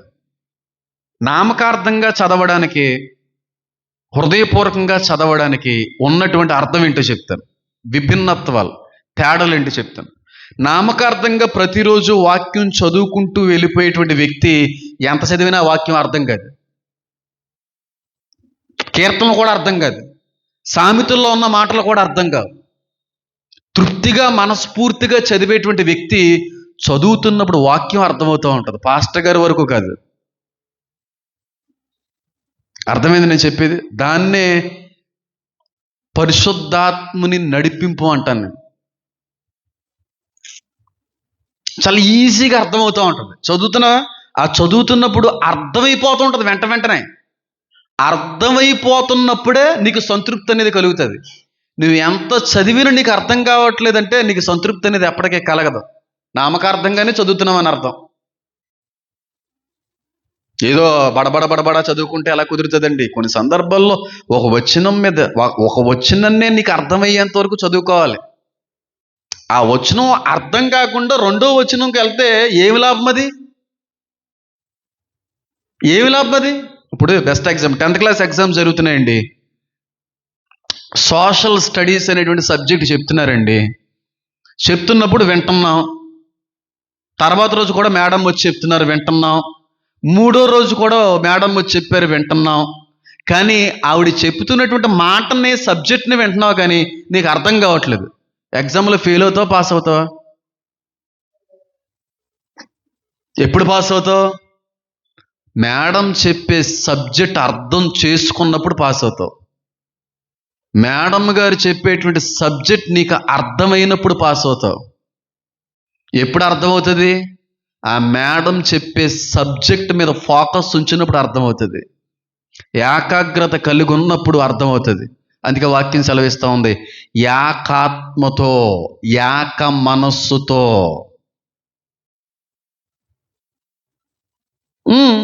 వాక్యం మీద నీకు శ్రద్ధ లేదనుకో, చెప్తున్నప్పుడు నువ్వు వాక్యం నువ్వు ఎలాగ అర్థం చేసుకుంటావు? దేవుని యొక్క వాక్యం చదువుతున్నప్పుడు దాని యందు నువ్వు ఏకాగ్రత కలిగి ఉండకపోతే ఆ వాక్యం నీకు ఎలాగ అర్థమవుతుంది? నీ ఆలోచన ఏంటంటే ఈరోజు బైబిల్ చదివేయాలి, ఈరోజు 3 అధ్యాయాలు చదివేయాలి, బేబేగా చదివేయాలి, వెంటనే వేరే పని చేసుకోవాలి. ఎప్పటికీ అర్థమవుతుంది. బేబేగా చదివేయాలి, ఫాస్ట్గా చదివేయాలి, ఈ రోజు పని ఈ రోజుతో అయిపోవాలి.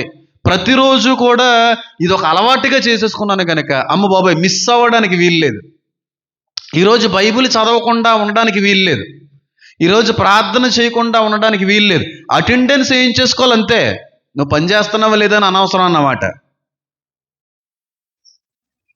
నిజంగా హృదయపూర్వకంగా చదివేటువంటి వ్యక్తి ఒక అధ్యాయం నామకార్థంగా చదివినప్పుడు 10 నిమిషాలు పడితే, హృదయపూర్వకంగా చదివేటువంటి వ్యక్తికి అదే అధ్యాయం గంట టైం పడుతుంది. నెమ్మదిగా అర్థం చేసుకుంటూ అప్పుడు హృదయంలోకి వెళ్తుంది. పైపైన చదువుకుంటూ వెళ్ళిపోతే ఏం అర్థం అవుతుంది? మన హృదయంలో ఎక్కడ దాచబడుతుందండి? నామకార్థంగా ఎప్పుడు చదవకండి, అలవాటుగా ఎప్పుడు చదవకండి. ఎప్పటికీ పనిచేయదు. మీరు చదివినా వేస్ట్, అది యూజ్లెస్ అన్నమాట. ఇవే ఇక్కడ వెత్తబడుతుంటే బయటికి వెళ్ళిన తర్వాత మాయమైపోతున్నా చూడండి, అపవాది వచ్చి వాటిని దొంగిలించుకెళ్ళిపో. అలాంటి వాళ్ళు నామకార్థంగా ఎప్పుడు చదవకండి. ఈరోజు ఉదయం 9 గంటలకు చదివినటువంటి వాక్యం మీద సాయంత్రానికి నువ్వు ప్రశ్నించుకుంటే అది నీ జ్ఞాపకం రావాలి. ఈరోజు ఉదయం 8 గంటలకు చదివినటువంటి వచనం నువ్వు మధ్యాహ్నం 1 గంటకి ఒకసారి నీ వంటలోనో లేకపోతే భోజనంలోనో ఈరోజు చదివిన వాక్యం రెండో వచనం ఏంటి అని అనిపించిన వెంటనే అది నీకు గుర్తు రావాలి. ఈరోజు చదివినటువంటి అధ్యాయాలకి ఎన్ని వచనాలు ఉన్నాయి అని సాయంత్రం నువ్వు ప్రశ్నించుకుంటే చెప్పగలవా? ఈరోజు చదివినటువంటి అధ్యాయంలో రెండో వచనం ఏంటి అని నువ్వు ప్రశ్నించుకోగలిగితే గుర్తు చేసుకోగలవా? గుర్తు చేసుకోగలవండి? చేయొద్దండి. 99 మంది ఎత్తరు. ఎందుకో తెలుసా? రైలు బండి వలె ట్రైన్లో చదువుకుంటూ వెళ్ళిపోతున్నాం. ఎందుకంటే అది భారంగా చదువుతున్నాం, మనం అలవాటుగా చదువుతున్నాం కాబట్టి హృదయంలోకి వెళ్ళట్లేదు. అది ప్రీతిగా, ఆపేక్షతో, ఆసక్తితో, ప్రేమతో చదివితే అది వంట పడుతుంది, ఆత్మకే పడుతుంది. గంటలో 20 అధ్యాయాలు చదివేయాలి ఈరోజు అని సంవత్సరం చదివినా దానివల్ల ఏమైనా ఉపయోగం ఉందా? గంటలో ఒక అధ్యాయం చదివితే చాలు. చదివిన అధ్యాయం నేను గుర్తుంచుకుంటే చాలు, నా హృదయంలో దాచిపెట్టుకుంటే చాలు. ఇది పని చేస్తుందా? టీచర్ గారు చెప్పే సబ్జెక్ట్ వింటే పాస్ అవ్వం, అర్థం చేసుకుంటే పాస్ అవుతాం. అర్థం చేసుకున్న సబ్జెక్టు ఇంటికి వెళ్ళిన తర్వాత రివైజ్ చేసుకుంటే పాస్ అవుతాం, ధ్యానించుకుంటే పాస్ అవుతాం. పాస్టర్ గారు చెప్పినటువంటి వాక్యం విని విడిచి వెళ్ళిపోయే వాళ్ళు కాదు దేవుని రాజ్యానికి వెళ్ళేది. విన్న వాక్యాన్ని ఇంటికి వెళ్ళిన తర్వాత కూడా నెమరు వేసుకోవాలి, వాళ్ళు సిద్ధపరచబడతారు. పాపం, శోధన, అపవిత్రత విడిచిపెట్టినది ఏది కూడా మళ్ళీ వారిలో ప్రవేశించకుండునట్లుగా ఈ వాక్యం పోరాడుతూ ఉంటుంది. అందుకే దాచుకున్నాడు దావీదు హృదయంలో వాక్యాన్ని. విన్న వాక్యం ఇక్కడే మర్చిపోతున్నాం కదండి. మన క్లాసులో నేను చెప్పినటువంటి వచనాల్లో మొట్టమొదటి వచనం ఏంటండి అంటే మీరు చెప్పగలరా? సింపుల్గా మనకి సిద్ధపాటు ఎక్కడి నుంచి వస్తుంది? వాక్యమును గైకొన్నప్పుడే కదా వస్తుందని వాక్యం సెలవిస్తుంది. ఆజ్ఞలను గైకొన్న పరిశుద్ధులు అంటున్నాడు కదా. ఎంత క్లియర్గా రాయబడింది అక్కడ? ఒబీడియన్స్ అనేటువంటిదే ఒక వ్యక్తిని సిద్ధపరుస్తుంది. దేవునికి విధేయత అనేటువంటిది ఒక వ్యక్తిని సిద్ధపరుస్తుంది. వాక్యమునందు విధేయత చూపించేవాడు మాత్రమే సిద్ధపరచబడతాడు. అబద్ధములు ఆడకూడి అనే వాక్యం ఈరోజు చదివావు. జీవితంలో మళ్ళీ పొరపాటును కూడా అబద్ధం ఆడడానికి నువ్వు తెగించకూడదు. ఎప్పుడు జరుగుతుందంటే ఆ వాక్యం నీ హృదయంలో ఖచ్చితంగా జ్ఞాపకం ఉన్నప్పుడు, గుర్తున్నప్పుడు. అర్థమైంది నేను చెప్పింది? నిజంగా ఆ వాక్యం నీ హృదయంలో గుర్తుంటే అబద్ధం ఆడేటువంటి అవకాశం, అబద్ధం ఆడేటువంటి పరిస్థితి వచ్చినప్పుడు వెంటనే ఈ వాక్యం నీకు గుర్తొచ్చేలా చేస్తాడు పరిశుద్ధాత్ముడు. హలో హలో హలో, మనం ఏం చదివావు? ఏం మాట్లాడదాం అనుకుంటున్నావు? అబద్ధం ఆడతావా? అబద్ధం ఆడకూడదు అనేటువంటి వాక్యం ఉంది కదా. ఈ వాక్యం నీ పక్షాన దాంతో పోరాడుతూ ఉంటుంది. అబద్ధం ఆడనివ్వదు. ఇంక మళ్ళీ పడిపోయే అవకాశం ఆ వ్యక్తికి కల్పించనవదు ఈ వాక్యం. అప్పుడు ఏం చేయబడతాడు ఈ వ్యక్తి? నెమ్మదిగా సిద్ధపరచబడతా ఉంటాడు దేవునికి. అర్థమైంది నేను చెప్పింది? నెమ్మదిగా సిద్ధపాటు అనేటువంటిది వస్తుంది. ఒకే క్షణం వచ్చేసేది కాదు సిద్ధపాటు. మళ్ళీ చెప్తున్నాను, సిద్ధపాటు అనేది ఒక రోజులో జరిగేది కాదు.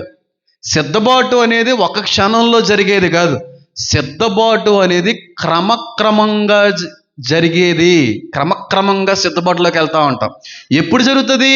విన్న వాక్యాన్ని నువ్వు గౌరవించేటప్పుడు, విన్న వాక్యం ఆ వాక్యానికి లోబడేటప్పుడు. మళ్ళీ చేయకూడదు. ఆ పరిస్థితి వచ్చి నీ వాక్యం పోరాడుతూ ఉంటుంది, నీ హృదయంలో ఉంటా. మర్చిపోతా, పడిపోతాం. మళ్ళీ విగ్రహముల జోలికి పోకుడి అనుందా? ఆ వాక్యాన్ని చదువుతున్నాం కదా. ఆ వాక్యాన్ని ఈరోజు పాస్టర్ గారు వివరించారు. బాగా అర్థం చేసుకున్నాం, బాగా విన్నాం.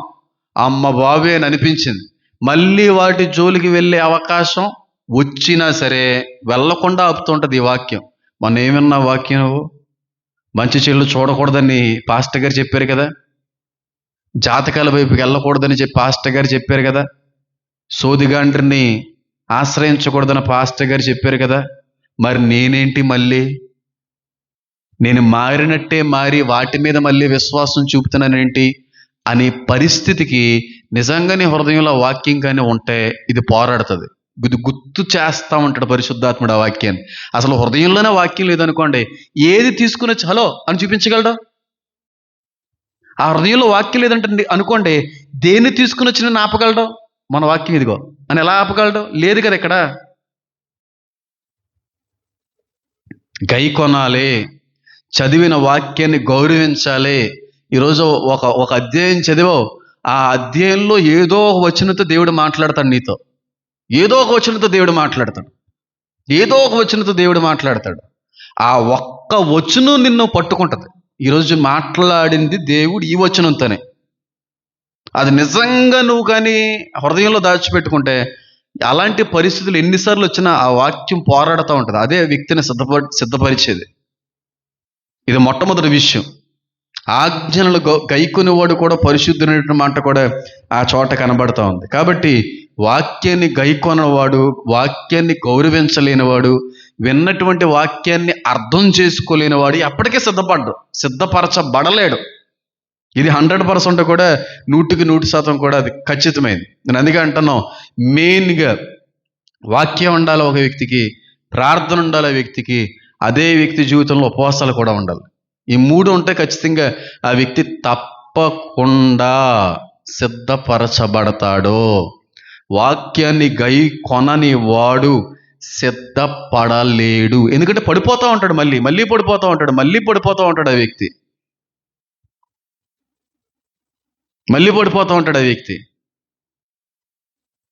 అర్థం చేసుకోవడానికి చదవండి బైబిల్ని. హృదయంలో దాచిపెట్టుకోవడానికి చదవండి బైబిల్ని.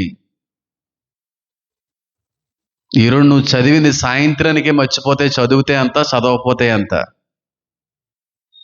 ఆ వ్యక్తిని సిద్ధపరిచేది వాక్యమే, వాక్యమే, వాక్యమే. ఆ వస్త్రాన్ని కాపాడేది కూడా వాక్యమే. వాక్యం గైకొనని వాడు, వాక్యాన్ని గౌరవించలేని వాడు, వస్త్రం నెమ్మదిగా జారిపోతుంది అనేటువంటి గ్రహింపు కూడా ఉండదు ఆ వ్యక్తికి. ఎందుకంటే జారిపోతున్నప్పుడు వాక్యం హలో అని చెప్పి ఖండించడానికి వాక్యం లోపల ఉంటుంది కదా. వాక్యం లేదు, జారిపోతున్నప్పుడు కూడా హెచ్చరించేవాడు ఎవడు ఉండడు వాక్యం లేనప్పుడు. పూర్తిగా దిగజారిపోయిన తర్వాత ఆయన వచ్చే సమయానికి వస్త్రాన్ని కాపాడుకోలేకపోయేను అని తేరుకునే లోపే అంత అయిపోతుంది. అర్థమైందని చెప్పింది. రోజు సిద్ధపడాలమ్మా, ప్రతి క్షణం సిద్ధపడాలమ్మా. వాక్యానికి లోబడేవాడు మాత్రమే సిద్ధపరచబడతాడమ్మా. వాక్యానికి లోబడని వాడు, చదివిన వాక్యాన్ని గై కొనని వాడు సిద్ధబాటులోకి ఎప్పటికీ వెళ్ళడు. సిద్ధబాటులోకి ఎప్పటికీ జీవితంలో వెళ్ళే అవకాశం, ప్రసక్తి అనేది లేదు. ఇది మొట్టమొదటి విషయం. రెండవదిగా, సిద్ధబాటు అనేటువంటిది రాకడ కాదు మనం పొందుకోవలసింది. చాలామంది చాలా సందర్భాల్లో, చాలా విషయాల్లో రాకడికి సిద్ధపడండి, రాకడికి సిద్ధపడండి, రాకడికి సిద్ధపడండి అనే బోధలో చేసిన వాళ్ళు ఉన్నారు. నేను కూడా ఆ మాటను చాలాసార్లు వినియోగించి ఉండొచ్చు, మాట్లాడి ఉండొచ్చు. కానీ మనం సిద్ధపడవలసింది రాకడకు కాదు. దేనికో చెప్పండి, చెప్పండి దేనికో. ఏంటి పాస్టర్ గారు, మారు మనసు ఒక వ్యక్తిని సిద్ధబాటులోకి నడిపిస్తుంది అన్నారు కదా. ఆ సిద్ధపడేది దేవుని రాకడకే కదండి అని మీరు అడగొచ్చేమో. మనం సిద్ధపడవలసింది దేవుని రాకడ కాదు. దేనికి చెప్పండి?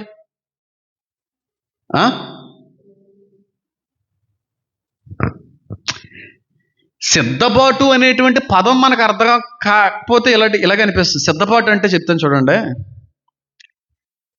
సాయంత్రం ఏదో ఫంక్షన్ ఉంది, మన చుట్టాలు ఎవరో వచ్చి కార్డు ఇచ్చారమ్మ, సాయంత్రం ఇలాగా పాప బర్త్డే ఫంక్షన్ చేస్తున్నాం, ఫస్ట్ బర్త్డే చేస్తున్నాం ఇంట్లో, కాబట్టి కుటుంబ సమేతంగా మీరు అందరూ కూడా రండి. ఆ సార్ లేనట్టున్నారు, డ్యూటీకి వెళ్ళినట్టున్నారు, కాబట్టి సార్కి కూడా చెప్పండి, బ్రదర్ గారికి కూడా చెప్పండి, మేము వచ్చి పిలిచి వెళ్ళామని అన్నప్పుడు నువ్వేమంటావు? ఎన్ని గంటలకండి అని అడుగుతావు. అంటావా అనవా? 7 గంటలకండి, 8 గంటలకు భోజనాలు మొదలవుతాయి, 7 గంటలకి ఫంక్షన్ స్టార్ట్ అయిపోద్దండి అని వాళ్ళు చెప్తారు, వెళ్ళిపోతారు. సాయంత్రం 5:30కి మీ ఆయన గారు వచ్చేస్తారు.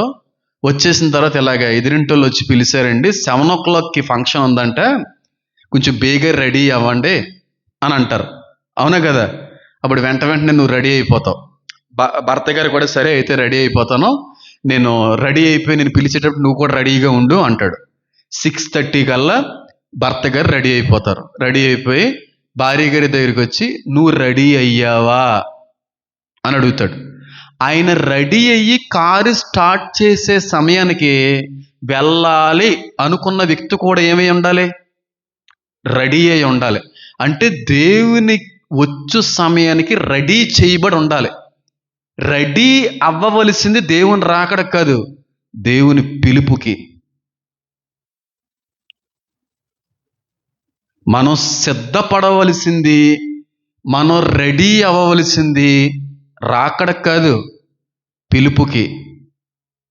రాకడ సంవత్సరం టైం పట్టొచ్చు, 6 నెలల టైం పట్టొచ్చు, 6 వారాలు టైం పట్టొచ్చు. కానీ దేవుని పిలుపు ఈ రాత్రికే వస్తే, ఈ రాత్రికే దేవుడి నుంచి నీకు పిలుపు వస్తే, సిద్ధబాటు అనేది రాకడ కోసం అయితే ఇంకా టైం ఉంది అని అనుకుంటే ప్రమాదంలో పడతావు. ఒకవేళ దేవుడు ఈరోజే నన్ను పిలుచుకుంటే నేను రెడీగా ఉన్నానా లేదా, ఇది సిద్ధపాటు. మనం రాకడ కంటే దేవుని పిలుపుకి మొట్టమొదటిగా సిద్ధపడాలి. ఎందుకంటారా, రాకడ కూడా ఏ క్షణం ముందు జరుగుతుంది అనేది ఎవరికీ తెలియదు. సేమ్ అలాగే దేవుడు ఎప్పుడు నీ ప్రాణాన్ని, ఆత్మని పిలుచుకుంటాడో అది కూడా నీకు తెలియదు. ఆయన పిలుపు మనం పొందుకునే సమయానికే మనం సిద్ధంగా ఉండాలి. ఆ టైంకి మనం మారు మనసు పొందకపోతే, రెడీ అవ్వకపోతే రాకడ వరకు ఎందుకు, చనిపోయిన వెంటనే తీర్పులోకి వెళ్ళిపోతావు. ఏది ప్రమాదకరమైంది? ఏ విషయంలో మనం అప్రమత్తంగా ఉండాలి ఇప్పుడు చెప్పండి. కాబట్టి సిద్ధబాటు అనేటువంటిది ఎప్పుడు కలగాలి? ప్రతి క్షణం కలగాలి. 12 గంటలకు దేవుడు నన్ను పిలుచుకునేటువంటి అవకాశం ఉందంటే దానికి ముందే మనం సిద్ధపడి ఉండాలి. నీ ప్రాణం నిన్ను ఏ సమయంలో విడిచి వెళ్ళిపోతే నీకు తెలియదు. కాబట్టి అది ఎప్పుడు నన్ను విడిచి వెళ్ళిపోయేటువంటి పరిస్థితి వచ్చినా ఆ టైంకి నేను రెడీగా ఉండాలి. నా భర్త నా దగ్గరికి వచ్చి నన్ను తీసుకుని వెళ్ళే సమయానికి నేను రెడీగా ఉండాలి. ఇది సిద్ధపాటు. సిద్ధపాటు రాకడ కోసం కాదు, దేవుని పిలుపు వస్తే నువ్వు సిద్ధంగా ఉన్నావా లేదా? రాత్రికి దేవుడు పిలుపు వస్తే నువ్వు సిద్ధంగా ఉన్నావా లేదా? ఈ మధ్యాహ్నానికే దేవుని నుంచి నీకు పిలుపు వస్తే, అమ్మా నీ సమయం సమాప్తమైనది, ఇక రా అని అంటే నువ్వు రెడీగా ఉన్నావా? నీ ఆత్మను ఆయన చేతికి అప్పచెప్పుకోవడానికి సంసిద్ధురాలే ఉన్నావా లేదా? ఎప్పుడు సిద్ధంగా ఉంటాం? ఎప్పుడు రెడీగా ఉంటాం చెప్పండి. అలా కాదు ప్రభా, అలా కాదండి, ఇంకా బట్టలు వేసుకుంటున్నానండి అంటే, బట్టలు వేసుకుంటున్నప్పుడు చూసుకోలేదండి, చిరిగిపోయి ఉందండి. బట్టలు వేసుకుంటున్నప్పుడు సరిగ్గా నేను చెక్ చేయలేదండి, దానికి డాగుపడి ఉందండి. అయ్యో అంతా అయిపోయిందండి, ఇంకా చెప్పులు వేసుకోవడం ఒకటేనండి అనే లోపు అంతా. అందుకే అన్నాడు ఆయన వస్త్రాన్ని కాపాడుకునేవాడు ధన్యుడు. ఆ పిలుపు వచ్చే సమయానికి నువ్వు రెడీగా ఉండాలి, స్టడీగా ఉండాలి. ప్రతి క్షణము కూడా రెడీగా ఉండగలిగే స్థితిలో ఉండాలి. సిద్ధబాటు అనేది ఒక సమయానికి, ఒక రోజుకి సంబంధించింది కాదు. ప్రతి క్షణము కూడా సిద్ధంగా ఉండాలి. రాకడ కంటే ముందుగా ఒకవేళ దేవుడి నుంచి మనకు పిలుపు వస్తే ఆయన్ని ఎదుర్కోవడానికి, ఆయన రాజ్యంలోకి వెళ్ళడానికి రెడీగా ఉన్నావా లేదా? రెడీగా ఉన్నావా లేదా? ఈ సిద్ధబాటు కలిగి ఉన్నటువంటి వ్యక్తిలో కనబడే గొప్ప అనుభవం ఏంటో తెలుసా? వాళ్ళకి మరణం అంటే భయం ఉండదు, చావు అంటే భయం ఉండదు. మరణం ఈ రోజు నన్ను ఎదుర్కొంటుంది అని తెలిసినా సరే ఆనందంగా ఉండగలుగుతాడు సిద్ధపడిన వ్యక్తే. సిద్ధపడిన వ్యక్తికి ప్రాణతీపి ఎక్కువ ఉంటుంది, ప్రాణభయం ఎక్కువ ఉంటుంది, చావు భయం ఎక్కువ ఉంటుంది. బెస్ట్ ఎగ్జాంపుల్ చెప్తాను. పారాసామ్యులు గారి యొక్క తల్లిగారు మరియమ్మ గారు ముంగుమూరు దేవదాస్ అయ్య గారి యొక్క ప్రియ శిష్యురాలు. చాలా అద్భుతమైనటువంటి దర్శన వరం, ప్రవచన వరం ఉండేదంట. పెద్ద పెద్ద డెలిగేట్స్ ఫారెన్ నుంచి కూడా వచ్చి ఈమెతో ప్రార్థన చేయించుకునేవారంట. నాకు తెలియదు, మా అమ్మగారు వాళ్ళు చెప్తే. ఈవిడ యొక్క ఫోటో అమెరికన్ మ్యాగజైన్లో కూడా వేయబడింది. తాతయ్య గారి యొక్క అమ్మగారు ముంగుమూరు దేవదాసయ్య గారు కాకినాడ ఆ ప్రాంతానికి వచ్చి అమ్మను దర్శించి అమ్మతో కొంత సమయం గడిపి సహవాసం కలిగి వెళ్ళేవారంట. ఆయన వచ్చే సమయానికి, ఆయన ఇంటికి వచ్చే సమయానికి నార్మల్గా అప్పుడు అలికే వాటి మీద కూర్చునేవాళ్ళు, లేదంటే పేటలు అనేవి ఉండే, పేటలు చక్కగా చెక్కతో చేసి పేటలు ఉండి వాటి మీద కూర్చోబెట్టేవారు. అయ్య బాబు, ఎంత పెద్ద దైవజనుడు వచ్చే సమయానికి నేను పీట మీద ఎలా కూర్చోబెడతానో అని చెప్పి చెక్కతో ఆ రోజుల్లోనే, ఒక 100 సంవత్సరాల క్రితం ఆ రోజుల్లోనే ఒక కుర్చీ చేయించింది పారాసామ్యులు గారి యొక్క తల్లిగారు. దేవదాసయ్య గారు వచ్చేటప్పటికి పీట మీద కూర్చోబెట్టకూడదు, నేను ఆయనకంటూ ప్రత్యేకమైనటువంటి ఒక కుర్చీ అనేటువంటిది నేను తయారు చేయాలనే ఉద్దేశంతో వడ్రంగవాడిని పిలిపించి టేకుతోనూ దేనితోనూ కుర్చీ చేయించి పెట్టింది. ఆయన చాలా ఆనందించేవారంట దేవదాసయ్య గారు వచ్చే సమయానికి. దేవదాసయ్య గారు అంటే చిన్న ఆయన ఏమన్నానే, ప్రియ శిష్యురాలంటే మామూలుగా కూడా కాదు. ఆ ప్రాంతానికి మీరు వెళ్ళి అడిగితే పారా మరియమ్మ గారండి అని అడిగితే, అయ్యి బాబోయ్ ఆవిడ తెలియపోవడం ఏంటండి. ఈ రోజున ఆ ప్రాంతంలో అన్యుడంటే ఎవరు లేరు. తెల్లవారుజాము 4 గంటలకి దీపం పట్టుకుని వెళ్ళి ప్రతి ఇంటికి వెళ్ళి సువార్త ప్రకటించేది ఆవిడే. ఈ రోజు మన ఏదో పని మీద సంఘస్థులు అక్కడ వెళ్తే, ఈ రోజు నీ ఊరిలో ఒక్క అన్యుడు లేడండి, ఒక చిన్న కుటుంబం ఉంది, వాళ్ళు కూడా దేవుళ్ళలోకి వచ్చేస్తున్నారండి. ఏంటి అంటే ఆవిడ చేసిన ప్రార్థనలండి. తెల్లవారుజాము 4 గంటలకి నడి రోడ్డు మీదకి వచ్చి నిలవబడి ప్రార్థన చేసేదండి. ప్రభువా, ఈ ప్రాంతాన్ని మార్చండి, ఈ ప్రాంతంలో ఉన్నటువంటి ప్రజలందరూ రక్షణలోకి బడాలి ప్రభువా అని ఆ నిండు వృద్ధాప్య దశలో కూడా ఇంటింటికి దీపం పట్టుకొని వెళ్ళి వాక్యాన్ని బోధించే సువార్త ప్రకటించేదంట. ప్రార్థన చేస్తూ ఉంటుందండి. ఈ రోజున ఉద్యోగం లేనివాడు అంటే ఎవడ లేడా ఊరిలో. పవరా అనే ప్రాంతం, పిఠాపురానికి కాకినాడకి మధ్యన అందరూ రక్షించబడ్డారంట. వాళ్ళు అన్న మాట ఒకటే, ఆమె యొక్క ప్రార్థనలో ఫలించే.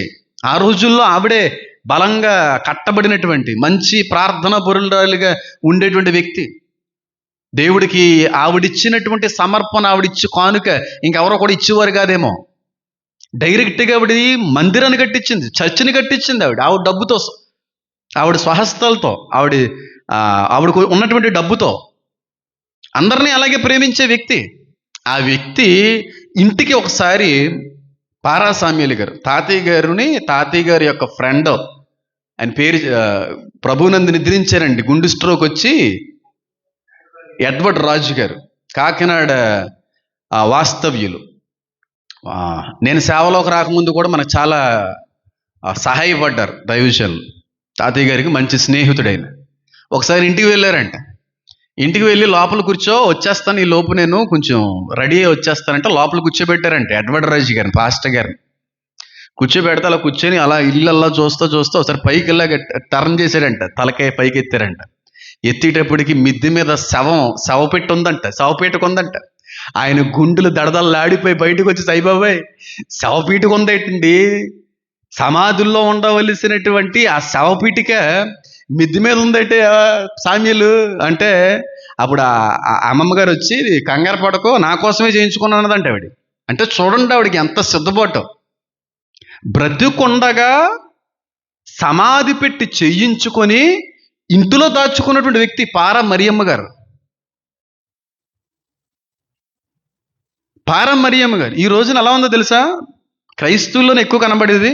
బతుకున్నంతసేపు ఎంత ఆస్తి సంపాదించాం, ఎన్ని కోట్లు సంపాదించాం, ఎంత బ్యాంక్ బ్యాలెన్స్ ఉంది, ఎంత ఆభరణం అనేది సమకూర్చుకున్నాం అని అనుకుంటున్నారు. కానీ ఇంతకీ నేను చచ్చిపోయేటువంటి సమయానికి ఎవరిని కూడా ఇబ్బంది పెట్టకుండా ఒక 6 అడుగులు భూమిని నేను సంపాదించుకోవాలి, నేను చచ్చిపోయేటప్పటికి ఈ ప్రాంతం నాది, నా పేరట నేను కొనుక్కున్నాను, ఇక్కడ సమాధి చెయ్యండి అని అనగలిగి ఒక్కడు కనబట్టలేదు ఈ రోజున. కానీ వాస్తవానికి దేవుని రాకడలో అది చాలా ప్రత్యేకమైన ప్రదేశం. సమాధి నుంచే కదా ఆ శరీరాలన్నీ కూడా మహిమతో నింపబడి ఎత్తబడేవి. చచ్చిపోయిన తర్వాత ఆ సమాధులకి భూమి లేదండి, పోడ్చడానికి స్థలం లేదండి అని ఎన్ని తలనొప్పులు పడుతున్నారు. బ్రతుకుండగా క్రైస్తవ సంఘస్థులందరూ కూడా ఒక మాట మీద, లేకపోతే ఒక బాట మీద, ఒక మంచి నిర్ణయం మీద తీసుకుని, ఒక్కొక్క సంఘం ఒక చిన్న ప్రాంతం తీసుకుని, లేకపోతే ఏ ఉంటాయి కదా, అలాగే ఒక సమాధుల కొరకు ఆ ప్రదేశాలు కానీ ముందుగా సమకూర్చుకుంటే అంత అందంగా ఉంటుంది. అది ఈ రోజున బాడీలు పెట్టడానికి కూడా సమాధుల్లో చోటు లేకుండా పోయింది. మొన్న మామయ్య సమాధి ఏదో బాగు చేయించడానికి వెళ్ళారంట దేవందయ్య గారు. ఆ ప్రక్కన సమాధులు కడుతున్నారంట. ఎవరో వాళ్ళ తల్లిలో తండ్రి చచ్చిపోతే సమాధి చేశారంట.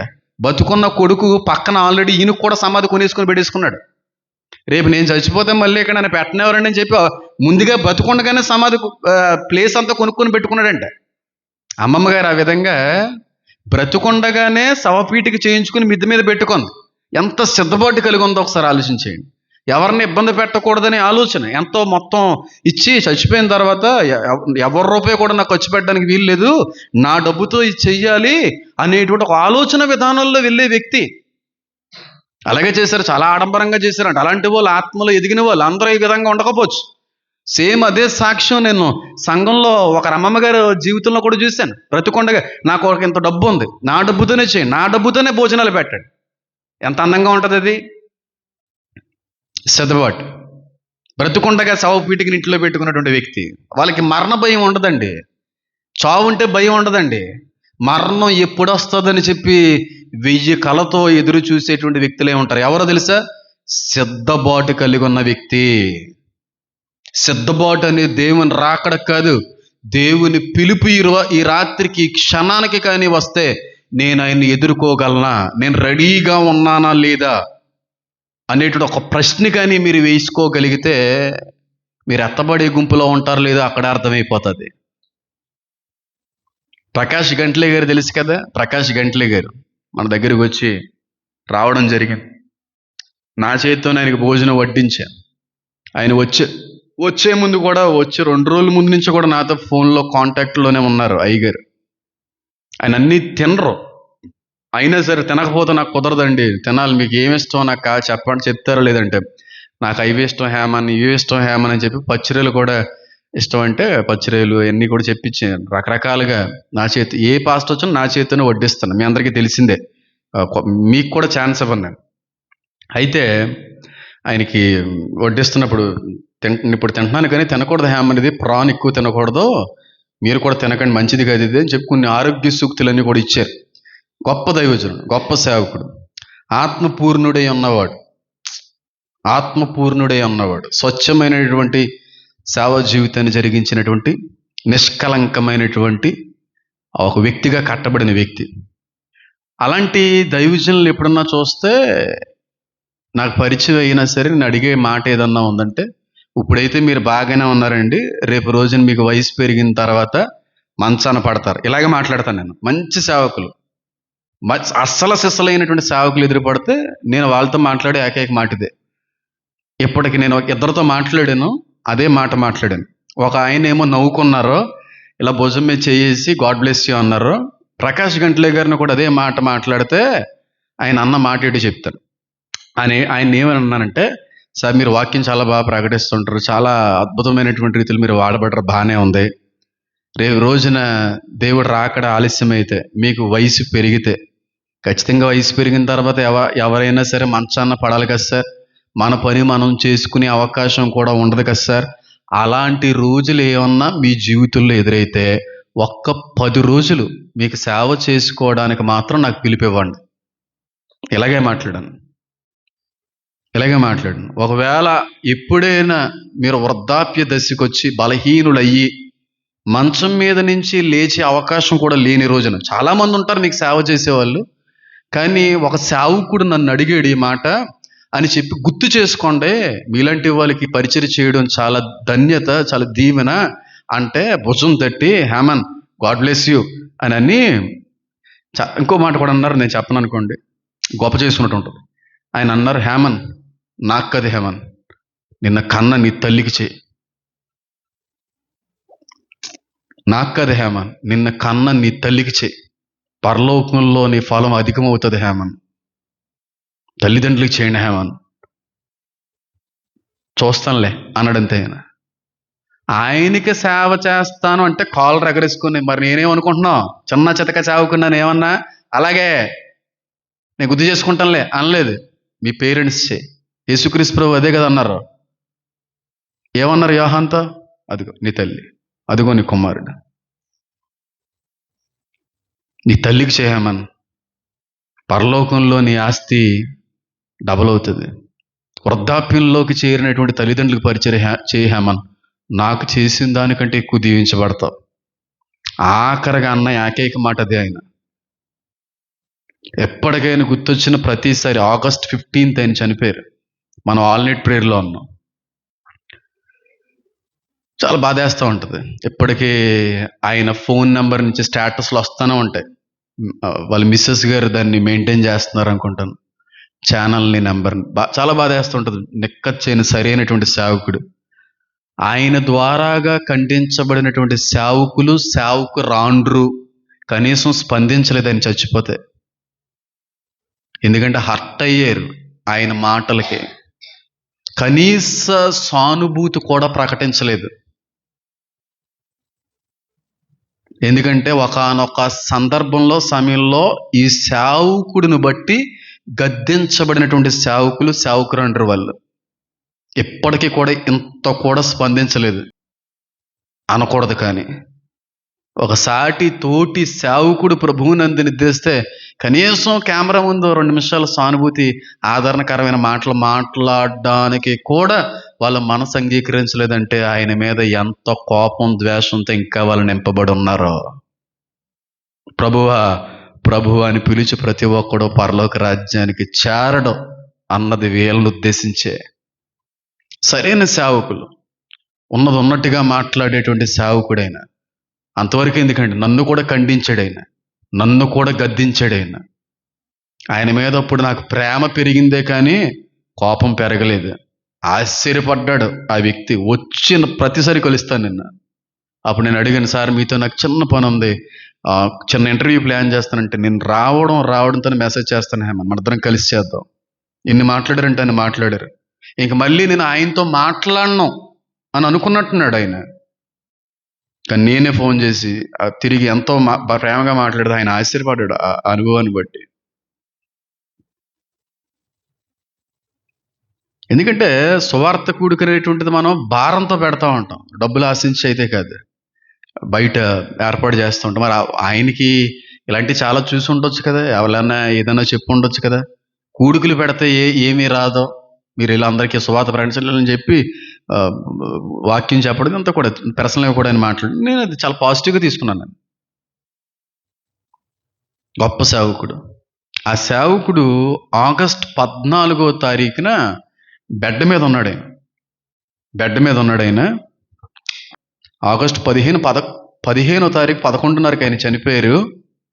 14వ తారీఖున సాయంత్రం 7 గంటలకి వాళ్ళ బ్రదర్ వచ్చి ప్రకాష్ గంట్లీ గారు మంచం మీద పడుకొని ఉంటే, ప్రకాష్ ఆర్ యు రెడీ అన్నాడంట. నువ్వు సిద్ధపడ్డావా అని అడిగితే, ప్రకాష్ గంట్లీ గారు ఆ మరణ పడక మీద అన్న మాట్లాడి తెలుసా, ఎస్ ఐఎమ్ రెడీ.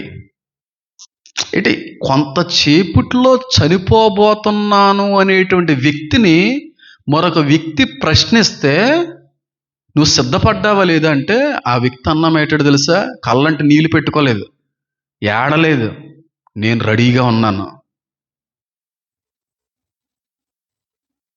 దేవుడు నాతో మాట్లాడుతున్నాడు.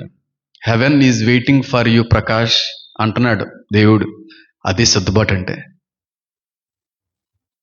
ఒక క్రైస్తవుడు సిద్ధపడవలసింది దేవుని పిలుపుకి. దేవుని పిలుపుకి సిద్ధపడినోడు రాకడకి సిద్ధపడినట్ట కదా. మరణ పడక మీద ఉండి వచ్చిన వ్యక్తి, నువ్వు సిద్ధపడ్డావా ప్రకాష్ అంటే, ఎస్ ఐఎమ్ రెడీ, నేను చచ్చిపోవడానికి రెడీ, నేను సిద్ధంగా ఉన్నాను, నా దేవుణ్ణి ఎదుర్కోవడానికి రెడీగా ఉన్నాను అని ఎంత బోల్డ్గా, ఎంత కరేజియస్గా, ఎంత ధైర్యంగా మాట్లాడండి ఆ వ్యక్తి. ఆ మాట అదే ప్రశ్న నిన్ను కానీ ఎవరన్నా వేస్తే నువ్వు చెప్పగలవా మాట? అది ఈరోజు నువ్వు ప్రశ్నించుకో. ఈరోజు దేవుడి నుంచి నీకు పిలుపు వస్తే ఎస్ నేను రెడీ అని చెప్పగలవా? ఈ రోజే నీ ఆఖరి రోజు అయితే సిద్ధపడ్డావా లేదా ఆలోచించేయండి. సిద్ధబాటులోకి నడిపించేది వాక్యం మీద గౌరవమే. వాక్యాన్ని గైకొనేవాడు మాత్రమే సిద్ధపడగలడు. వాక్యంలో ఉన్నది ఉన్నట్టుగా ఆచరించగలిగేవాడు మాత్రమే, బ్రతకగలిగేవాడు మాత్రమే, వాక్యానుసారంగా తన్ను తాను చూపించుకోగలిగిన వాడు మాత్రమే సిద్ధపడగలడు. వాక్యం చెప్పిన దానికి వ్యతిరేకంగా బ్రతికే వ్యక్తి ఎప్పటికీ సిద్ధపడలేడు. అందుకే ఆయన వాక్యమునికి ఏం చేయమనుంది, లోబడుడి, నా గొర్రెలు నా స్వరము వినును, అవి నన్ను విని వెంబడిస్తాయి, వాక్యాన్ని వెంబడిస్తాయి, వాక్యానుసారంగా జీవించడం మొదలు పెడతాయి, వాళ్ళు సిద్ధపరచబడతారు. సిద్ధపాటు అనేది రాకడ కాదు, పిలుపుకి. ఆ మాట నాకు గుర్తొచ్చింది, మార్నింగ్ గుర్తొచ్చినప్పుడు ఎంతో బాధపడ్డాను నేను. ఆయన గుర్తొచ్చినప్పుడు ఆ మాట ఈరోజు నాకు ఎంత ఉపయోగపడింది. ఈ రోజున నేను ఇచ్చిన ఈ క్లాస్కి, మరణ పడక మీద తండ్రి ఇదిగో నా ఆత్మని నీ చేతికి, అది ధైర్యం అంటే. ఐఎమ్ రెడీ అంటున్నాడు ఆయన కూడా. ఆ కరేజ్ ఉండాలండి, ఆ ధైర్యం ఉండాలండి, ఆ నమ్మకం మన మీద మనకు ఉండాలండి. ఈరోజు నువ్వు ప్రశ్నించుకో, ఒకవేళ ఈ రోజున నాకు ఆఖరి రోజు అయితే, ఈ రోజుతో భూమి మీద నా కాలం పూర్తయిపోతే నేను పరలోకానికి వెళ్ళగలిగే స్థితిలో ఉన్నానా లేదా? దేవుడు రాకడ వరకు ఎందుకు? పిలుపు విషయంలో నేను రెడీగా ఉన్నావా లేదా? కేవలం వాక్యాన్ని గైకొని వాడు మాత్రమే, చెప్పండి, శోధన కాలములో తప్పించబడతాడు, కాపాడబడతాడు ఆ వ్యక్తి. కాబట్టి ఏం చేయాలంటే విన్నటువంటి వాక్యాన్ని ఆచరించాలి, గైకొనాలి. పాస్టర్ గారు చెప్పారు ఈరోజు వాక్యం, ఈరోజు చెప్పిన వాక్యంలో ఏ మాట అయితే, ఏ కాంటెక్స్ట్ అయితే, ఏ విషయం అయితే నీ కోసమే వచ్చింది అని నీకు అనిపించిందో, నీతోనే దేవుడు మాట్లాడాడు అని నీకు అనిపించిందో, ఆ విషయంలో నువ్వు మారాలని అర్థం. అది పోర్నోగ్రఫీ కావచ్చు, మాస్టర్బేషన్ కావచ్చు, సినిమాస్ కావచ్చు, స్మోకింగ్ కావచ్చు, ఆల్కహాల్ కావచ్చు, జాతకాల్లో ఇలాంటి అన్య సంబంధమైనటువంటి విషయాల మీద నమ్మకం ఉంచడం కావచ్చు, అబద్ధాలు ఆడుట కావచ్చు, ఏమన్నా ఈ విషయాల గురించి ఈరోజు వచ్చినట్టు నాతో మాట్లాడా, ఈ రోజు నుంచి ఇది మానేయాలన్నమాట. కాబట్టి ఈ రోజు నుంచి ఈ విషయంలో నేను నిలబడాలన్నమాట. ఈ రోజు నుంచి ఈ విషయంలో ఖచ్చితంగా నేను నెగ్గాలన్నమాట. పొరపాటును కూడా ఈరోజు దేవుడు మాట్లాడినటువంటి మాట నేను తప్పక శిరస్సు వంచి ఆయన గౌరవించాలన్న మాట అనే తీర్మానం ఒక వ్యక్తిని సిద్ధపరుస్తుంది. రెస్పెక్ట్ టువర్డ్స్ వర్డ్ అంటాను, టువర్డ్స్ గాడ్ అంటాను. దేవునికి విధేయత చూపకుండా ఆయనకి ఇష్టలే ఉండటం అసాధ్యం. చదివింది, విన్నది, ధ్యానించింది అంతా కూడా దేనికి పట్టాలి? ఆత్మక పట్టాలి. తిన్నదేమో ఒంటికి పట్టాలి, అవునే కదా? తిన్నది ఒంటికి పట్టాలరా, తిన్నది ఒంటికి పట్టాలరా అంటారు కదా. ఇది మన ఆత్మక పట్టాలి, అది జీవితాలకు పట్టాలి. అప్పుడు సిద్ధపరచబడతాం. సిద్ధబాటు కలిగి ఉన్నవాడు దేవుని రాకడని ధైర్యంగా ఎదుర్కోగలడు. సిద్ధబాటు కలిగి ఉన్నటువంటి వాడు మరణాన్ని కూడా సంతోషంగా ఎదుర్కోగలడు. ప్రకాష్ గంటిలే గారిలాగా ఇలాంటి చాలామంది దైవజనులు బోల్డ్ మంది ఉన్నారు. మరియమ్మ గారిలాగా ఆ ధైర్యం నీలో ఉందా? వాక్యానుసారంగా బ్రతుకుతున్నాను అనే నమ్మకం నీలో ఉందా? వాక్యానికి లోబడి జీవిస్తున్నాను అనేటువంటి నమ్మకం నీలో ఉందా? వాక్యంలో ఏ ఒక్క విషయంలో కూడా నేను తప్పిపోలేదు అని చెప్పి సెల్ఫ్ ఎగ్జామినేషన్ చేసుకున్నవాడే సిద్ధపడగలడు. సెల్ఫ్ ఎగ్జామ్ చేసుకోవాలి, మనంతటా మనం పరీక్ష పెట్టుకోవాలి. రోజు ప్రతి ఈవినింగ్ లేదంటే ప్రతి మార్నింగ్ మనం పెట్టుకోవాలి. అలా పెట్టుకున్నప్పుడు మాత్రమే కార్యం జరుగుతుంది. ఇప్పుడు యోబు గారు కొడుకులు ఉన్నారండి. యోబు గారు కొడుకుల నిమిత్తమే బలిని అర్పించేది ఎవరో తండ్రి చేస్తున్నాడు. అందుకే వాళ్ళు బ్రతకలేదు. బహుశా వాళ్ళు పాపంలో బతికున్న వాళ్ళే ఉండొచ్చు, వాళ్ళు దేవునికి అవిధేయమైనటువంటి జీవితంలో జీవించిన వాళ్ళే ఉండొచ్చు.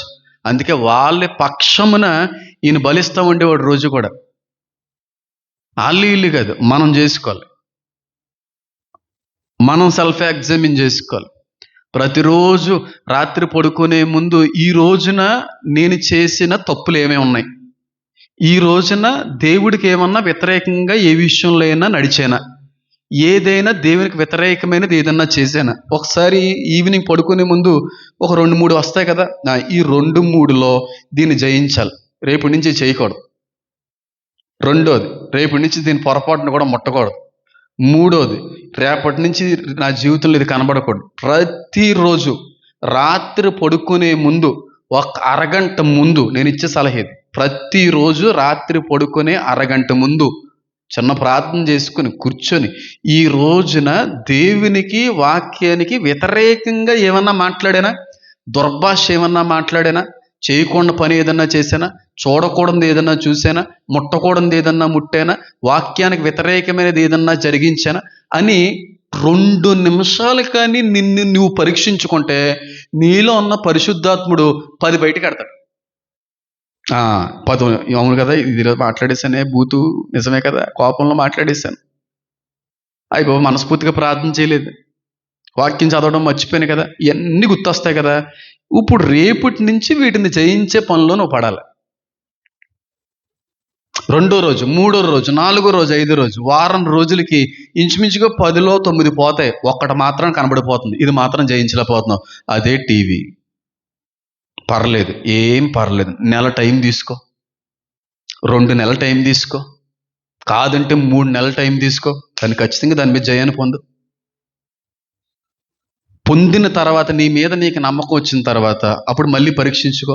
నేను ఎత్తబడే గుంపులో ఉన్నానా, విడవబడే గుంపులో ఉన్నానా, ఎంతగా నేను సిద్ధపడ్డానా లేదా, ఏదన్నా ఇంకా నాలో దేవుణ్ణి ఎదుర్కోకుండా ఆటంకపరుస్తున్నాయా అని పరీక్షించుకో. ఏమీ లేవనుకో, క్లీన్ షీట్ వచ్చి కనబడింది అనుకో, డౌట్ లేదు, నువ్వు అన్డౌటెడ్లీ నువ్వు ఖచ్చితంగా ఎత్తపడతావు. చిన్న చిన్న విషయాల్లో బూతులు, దుర్భాషలు ఆడకూడదు. ఎందుకంటే నీ నోటి మాటను బట్టి నువ్వు లెక్క చెప్పవలసిన వాడే ఉన్నావు. ఇవన్నీ మనం సెల్ఫ్ ఎగ్జామిన్ చేసుకోవాలండి. నేనైతే బోధిస్తున్నాను కానీ నేను దౌర్భాగ్యుడిని అయిపోతానేమో అనే భయం నాలో ఉంది. పౌలు గారు అన్నమాట, వాక్యం ఉండాలి, వాక్యం చదవాలి, వాక్యాచరణ కావాలి. అన్నిటికీ మించి రోజు సెల్ఫ్ ఎగ్జామిన్ చేసుకోండి. రెండవది ఏంటంటే దేవుని యొక్క పిలుపుకి నేను రెడీగా ఉన్నానా. ఈ 3 కానీ మీ జీవితంలో టిక్ మార్క్స్ కానీ పెట్టుకోగలిగితే 100% ఎత్తపడతాం. మారు మనసు ఆ వ్యక్తిని సిద్ధపరుస్తుంది, సిద్ధపాటు ఆ వ్యక్తిని ఎక్కడికి నడిపిస్తుంది. నెక్స్ట్ సెషన్లో నేను మాట్లాడతాను. ఈ 3 మెయిన్ దేవుని రాకడలో ఎత్తపడడానికి. మారు మనసు సిద్ధపాటులోకి నడిపిస్తుంది, సిద్ధపాటు దేనిలోకి నడిపిస్తుంది. ఇది కాబట్టి మీ ఫ్లాస్, మీ లోట్లు మీకే తెలుసు నాకంటే. కళ్ళు మూసుకుందాం, ప్రార్థన చేసుకుందాం. నా దేవా, నా తండ్రి,